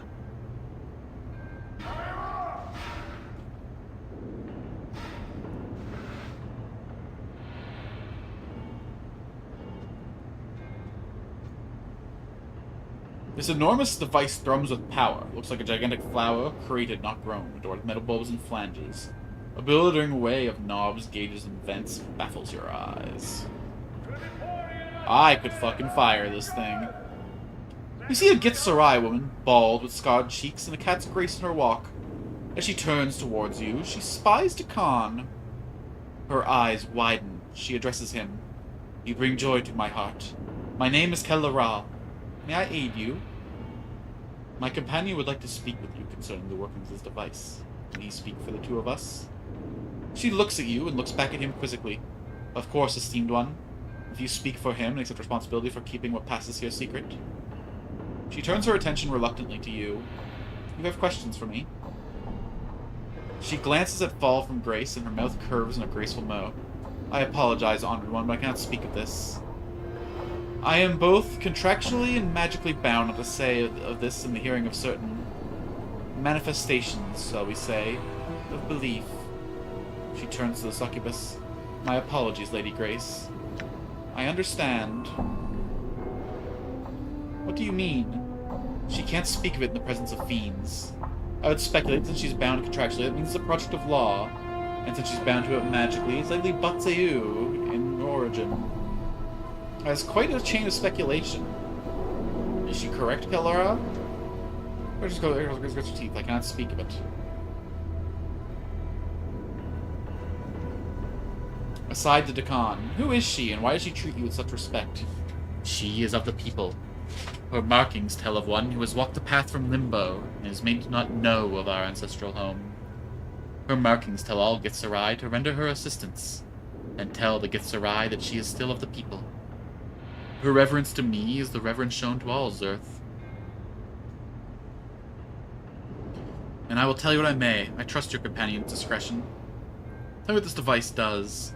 Our device spits forth a certain type of magical fire that harms even those resistant to ordinary fire. We are working on applications that might even get around a creature's magical resistance. What other applications might it have? Aside from its weapon values, it could be used as an excellent mining device. If tuned properly, it could harvest whole swaths of forest or fields of grain.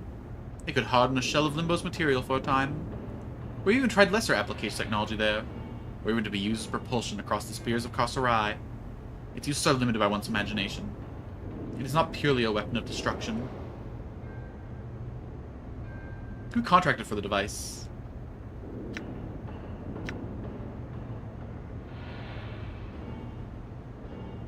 What can you tell me of the engineers? Speak to one of my sisters if you would know of the engineers. No kind words from engineers you'll hear from me. Why not? Why? Because they don't seem to share a love for this project as do their comrades. Because they are dreamers and do none of the action themselves. Because ultimately, I do trust their intentions mean well for us, but secretly benefit them and them alone. Okay. Yes. Grace, you want to leave the party for just a sec?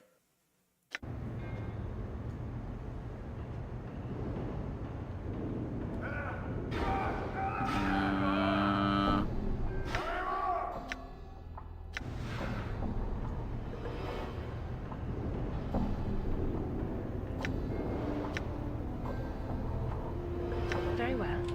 I shall remain here until you return.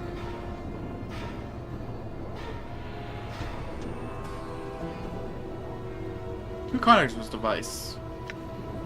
Oh.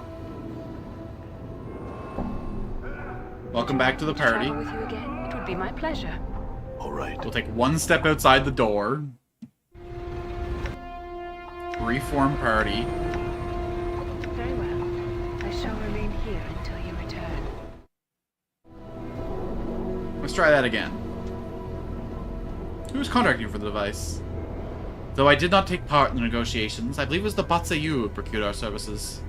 The token you wear will grant you some measure of diplomatic immunity to Batseyu you may meet. I'm sure that'd be useful. That's what's ready to pour.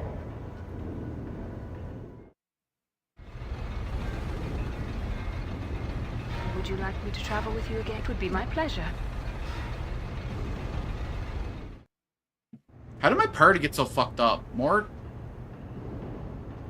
All right. You don't want wizards in the front. And I want you in his position. Perfect, much better. It is funny that the one in the middle back is the one in the first in that row. It's very strange. Alright, let's go press some buttons. Probably laser this guy right in the face. You don't seem to have any success in changing anything right now. Boo. See a tiefling clad in godsman's clothing. Carefully examine the thing in the center of the room. Can't really talk right now. We're on a critical phase. Critical phase of what? Yes, this project we're working on is a weapon that could have massive peacetime applications as well. We're not close to the end, but we are in a dedicated phase. Delicate enough to put us all on the dead book if some book fails us now. Oh, what is it you're doing? We're adjusting the variables in the device's lower magical resonances. One mistake is the whole project. The project goes under, it'll take us all in a resulting magical wave.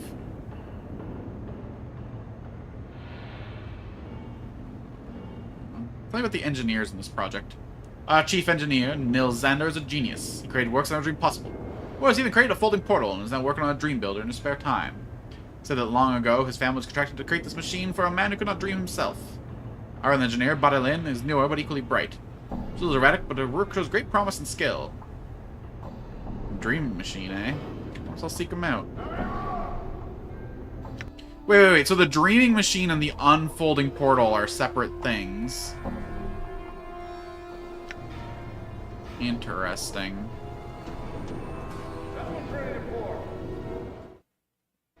I'm gone.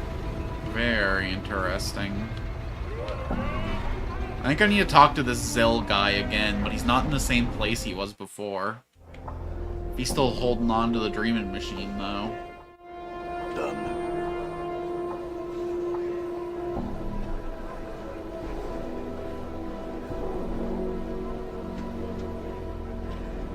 You're a Godsman now.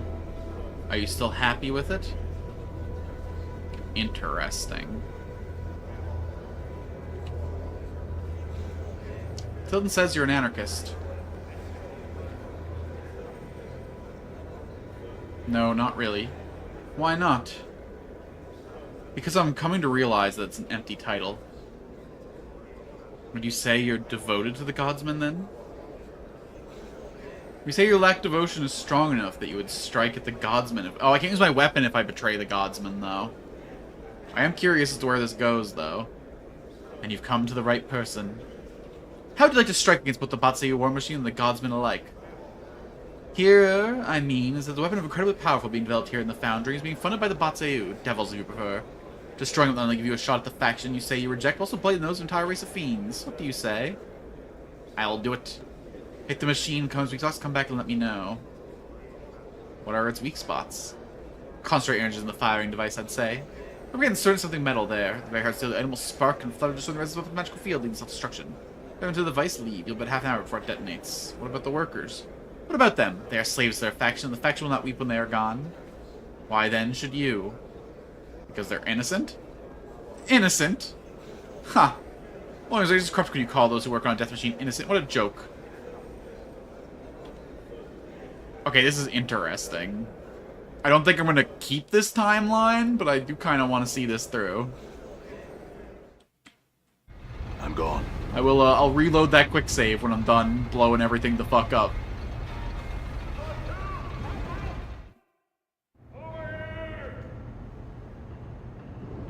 Done.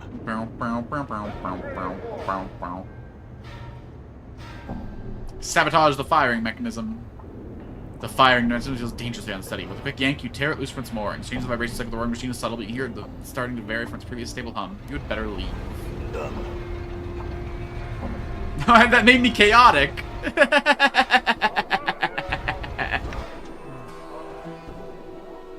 Chaotic neutral. The alignment of lunatics, madmen, and impulsives. So wait, is everyone in that room dead and lootable now?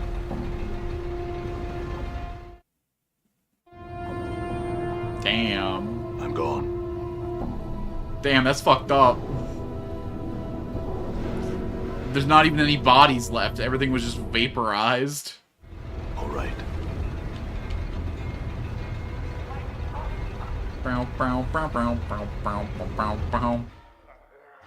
All right.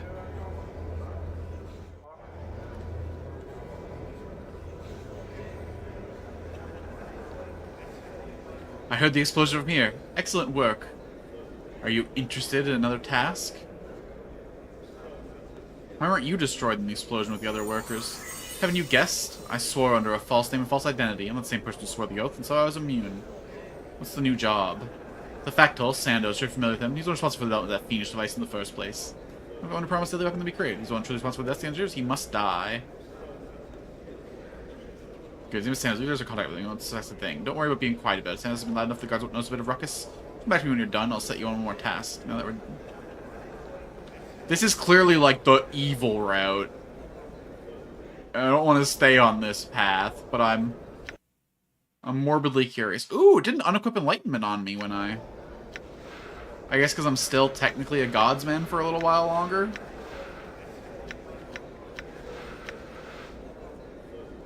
Curious.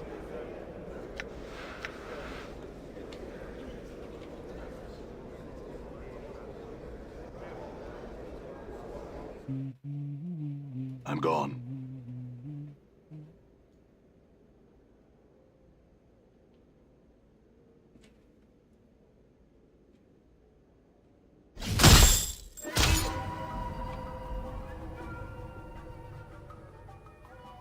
Just a little bit of ruckus, nothing to be worried about. They almost got involved there for a sec, then they were like, oh, it must have been the wind. Damn, I guess Sandoz really took himself out, huh? I thought you talked him down, adventurer, but, looks like it was a temporary state of affairs. Yes, he's dead.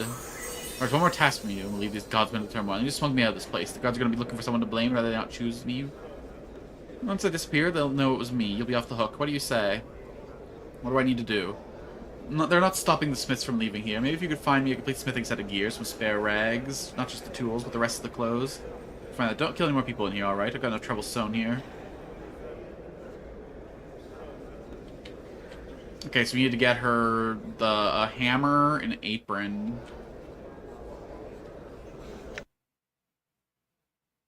Shit, what did I do with all that stuff I used to have?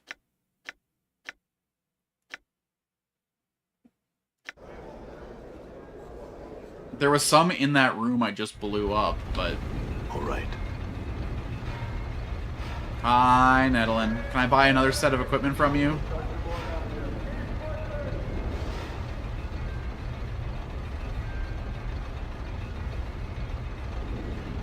Or smuggle that bitch out of here so we don't have to put up their treachery no more. How do you know that? I mean, old Dottie that went out to see what's going on better than happens sometimes. I like working for the fiends. Now go on, I'm sure I have something to do. Damn. Damn, he knew? He's not gonna do anything to stop us? He's just, okay. This is a horrible timeline that we're not acknowledging, okay? This is just a dream, a nightmare that, the Nameless One's experiencing. Alright, let's go.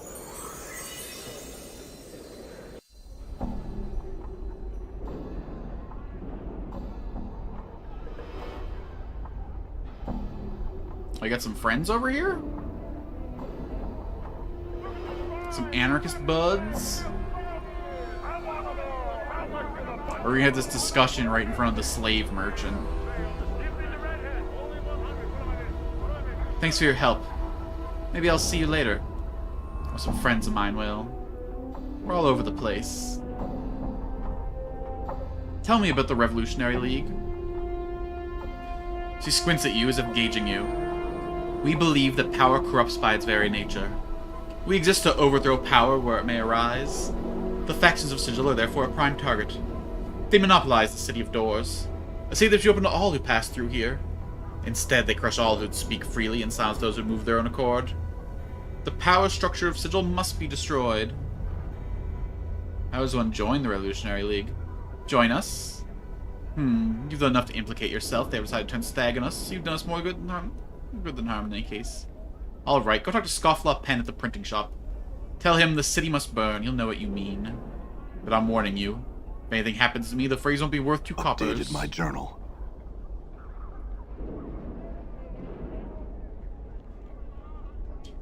Why do you do all that? Because the old order has to come down. By destroying a part of the faction's headquarters, help people lose faith in the Godsmen. By destroying that horrid weapon, help the clients mistrust the Godsmen. By killing a factor, I show the other higher-ups targets, and no one should strive for eminence in the corrupt system, not when they might be the next victim. Each of these actions serves as a symbolic point as well. None of them is destructive for the sake of destruction. That makes it no better than the Doom Guard. The Doom Guard, a bunch of people think because everything falls apart, it's their job to make sure the contender cannot hold. We're nominally out of the Doom Guard, but the truth is, they'll fail too. Eventually, they'll all fall. I'm gone. Okay. Whatever you will, they're right over here. Step right up. Scofflaw Penn, my man. I had a few questions. The city must burn. I said the city must burn. If Bylod sent you to me, that means you want in with us, am I right? Yes. Do you know who you are? Tell me. We are the Revolutionary League. You know what we stand for? We stand for the overthrow of Sigil's factions. We stand opposed to the other factions. We are a faction that is not a faction. We organize in the name of disorder. We tear down so others may rebuild. With greater freedoms, a better way of life. The old order standing in the way, the old factions keep people blind. I know and I agree with you. Let's get on with it. Leaguer, I'll assign you one mission. Finish it off and you're in. What's the mission? Of course, what's the don't just assign him Kusai. He's dangerous, all he doesn't know it. Find him, strike him down. You don't return here, we'll tell you of our safe house. Updated my journal. Again, this is not a timeline that we're keeping, but gone. I am curious to see how it all plays out. And plus, there's probably an achievement for joining the faction. I gotta squeeze out that cheeky deaky little achievement.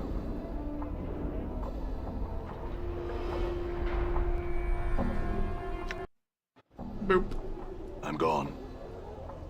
We're fully in the dreaming now. Like a changeling. Lost to the chaos of it all. I'm gone. I wonder why my teacher over here is such a threat to these people, though.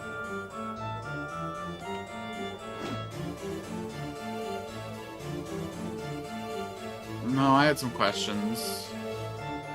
Questions about you.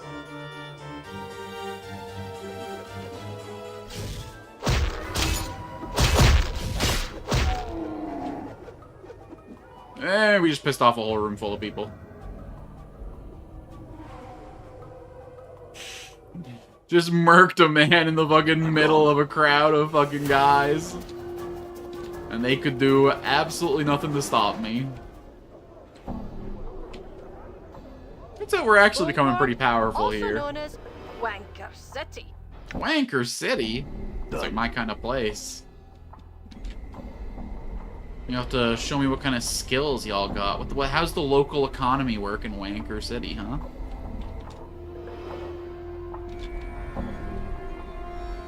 What's the key industry?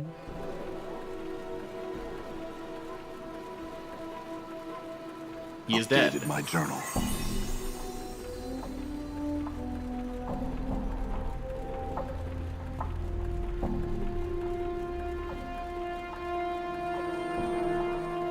Welcome to my cell. If you need rest, spells, or additional toys to help you out, talk to Lenore Conwell in the warehouse vault at the ninth floor at the corner of my shop. Tell me about the organization. What if I need help? How's the organization set up? Nature of the kind of revolution is that even our people must be kept misinformed. We operate in separate cells with minimal contact from the head of the factions. Makes it harder for the other factions to come down on us to shut down our operations. They strike down one cell, they'll not find another unless they're very lucky. People are going to be equal until we succeed in our mission or until they prove themselves otherwise. Our current safest, like I told you before, is the Vault of the Ninth World.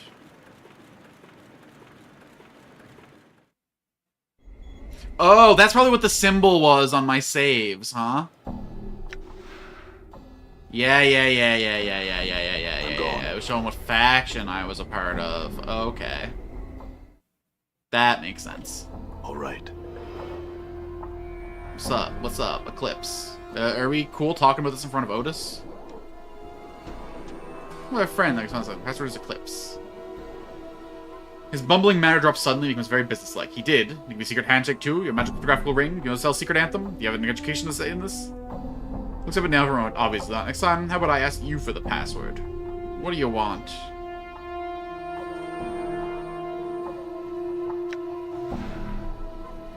+1 to charisma, invokes blindness, immunity to panic, pacify. There's a shitty glass eye that makes me weaker in every way.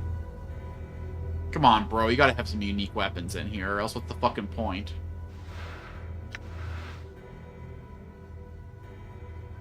Worst affection ever.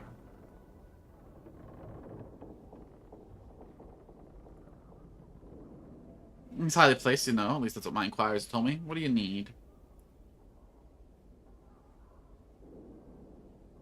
Grab some extra stuff. Wow, okay. Y'all have garbage.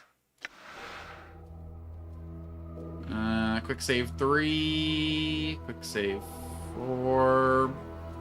This will be the one.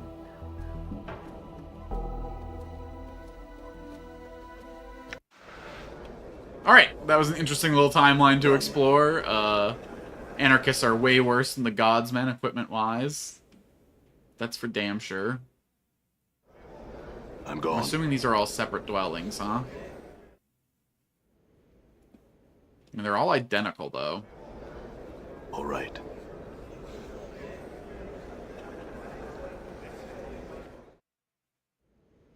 Can I rest in here, I wonder?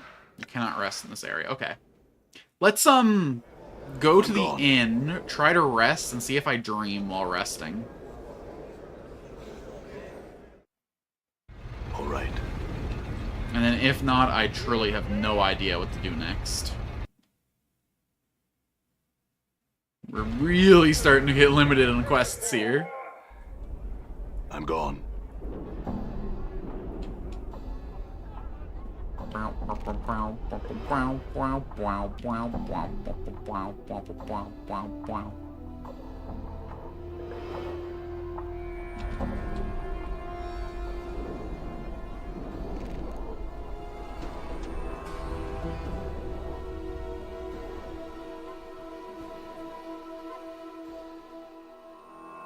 We still have so much unexplored map here. Like, there's gotta be so many planes that we can go to. Maybe I should walk around the lower ward trying to, like, just open my portal a whole bunch and see if I ever walk by a key. Get myself sent to one of the 9.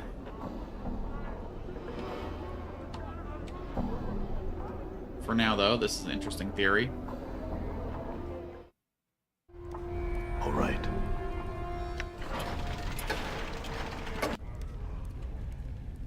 Okay. Alright, something else we can try. If we kick the 2 ladies out of the party. Hey, I need you two to stand outside in the dark all alone in a dangerous neighborhood. We cool? We cool. Alright. I'll be here if you need me. Very well. I shall remain here until you return. You two, like, talk about your feelings or whatever. You know, become friends. Have your memories returned, old friend? I had some questions.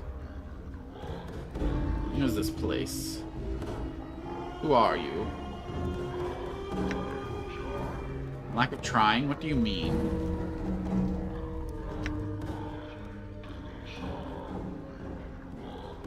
What are you doing? Tell me about fiends. Okay. Are you more useful to me?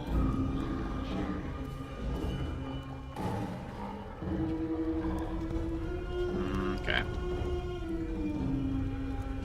Nothing that I didn't have with them before. Welcome back to the party, girly pops. You need my help yet? I'm gone. Would you like me to travel? It would be my pleasure.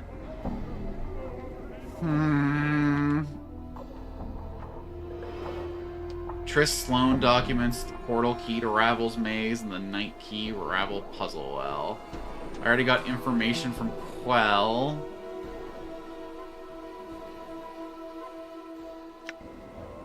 I am truly at a loss here now. Now that I know that I can give everyone in the party tattoos, though.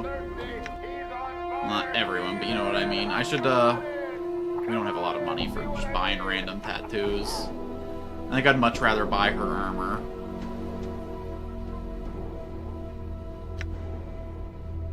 She doesn't even have rings on, man. My party's fucking barely geared.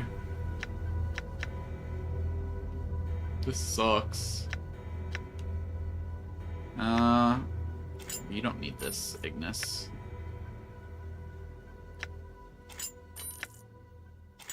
A ring Much without a rather proposal? buff my How succubus. improper. I mean, I can give you the proposal, too, if that's what you're looking for. And this is all to be sold, except for you. Might as well. Here, let's see if I can sell my generic items, too.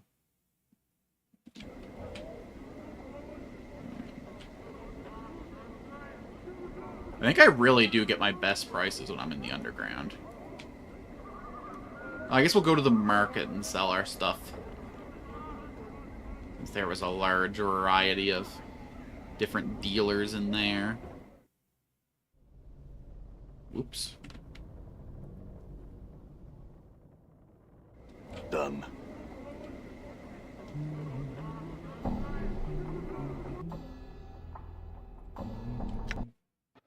All right. Does no one here have a piece of Ravel puzzle well for sale? Just as a curiosity, see? A little bit of hair, a pound of flesh. Some of that hag's essence I hear so much about.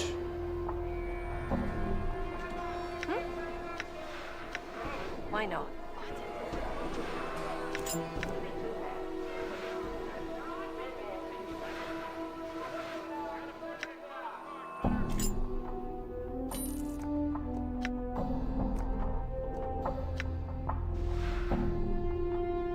Clipped Copper Charm. Minor Copper Blessing. +1 to luck temporarily. This copper piece has been clipped. Most of the copper's been shaved off, no doubt to keep the appearance of its coin, allowing the clipper to use the shaved copper to make another coin. While many Hive Delvers practice this method of making money, when the Fated faction practices it, they do so with a frightening sense of purpose, creating charms that reflect their own miserly nature. To create these charms, the Fated faction seeks out business owners and other individuals who once possessed great wealth, and in the reversal of fortune were left destitute. These individuals are giving enchanted carving blades and ask to clip a copper for the fate in a tedious day-long ritual, which infuses the copper coin with the last traces of their former luck. The ritual, the nature of the individual clipping the copper coin, allows a minor enchantment to seep into the coin and affect the fortune of whoever uses it. When the clip copper charm slipped into the air, it will spill into a rain of copper pieces, bestowing some luck upon its user. Maybe better off selling that. Let's see what it goes for. Here, it's because I got the best buy menu. Yeah, what the hell. Why not?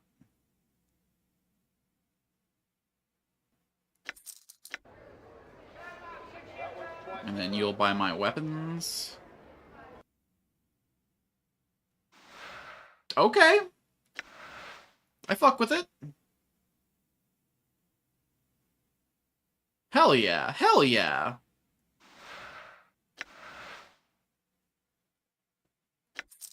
We already got objectively better on our girly pop. Yeah. Hold on. Now we can go buy her armor. Wait, this just changed everything?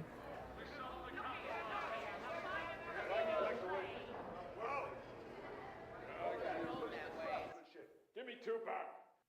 Man, he won't buy any of my trash.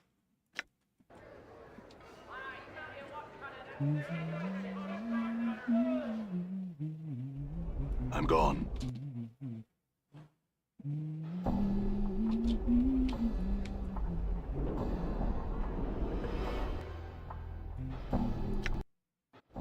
All right. Buy some clothes for our girl. Some calvas. If you would.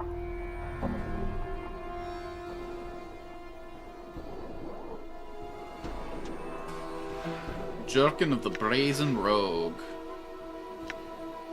Please.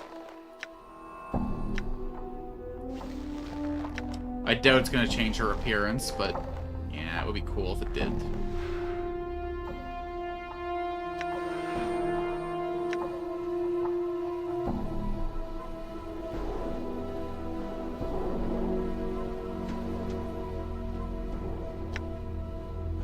What? Boo. Okay, so that should have been a huge buff to a nah. Ready. -4 AC. Holy. And that +1 to fucking hit? Bro. Oh, our girl is about to pop off. We are getting strong.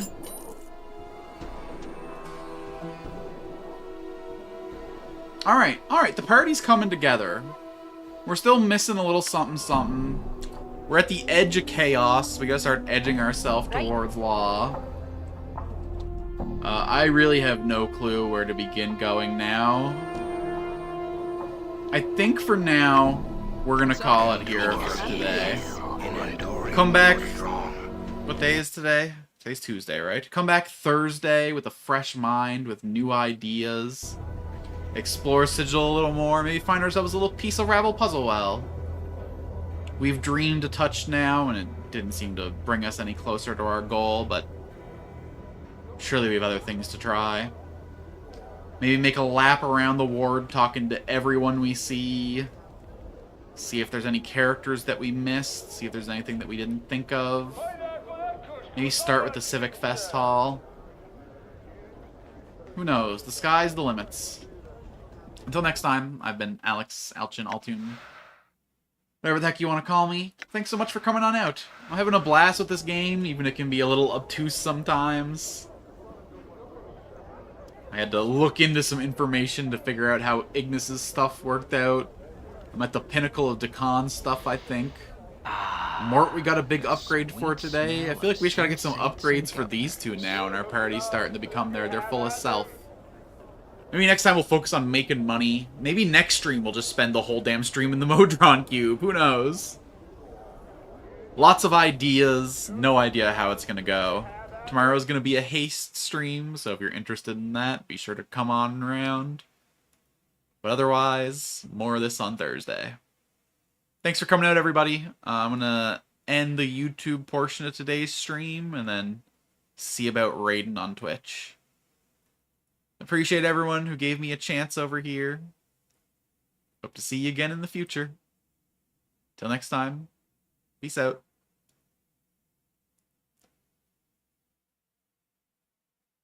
And over here on the Twitch side of things,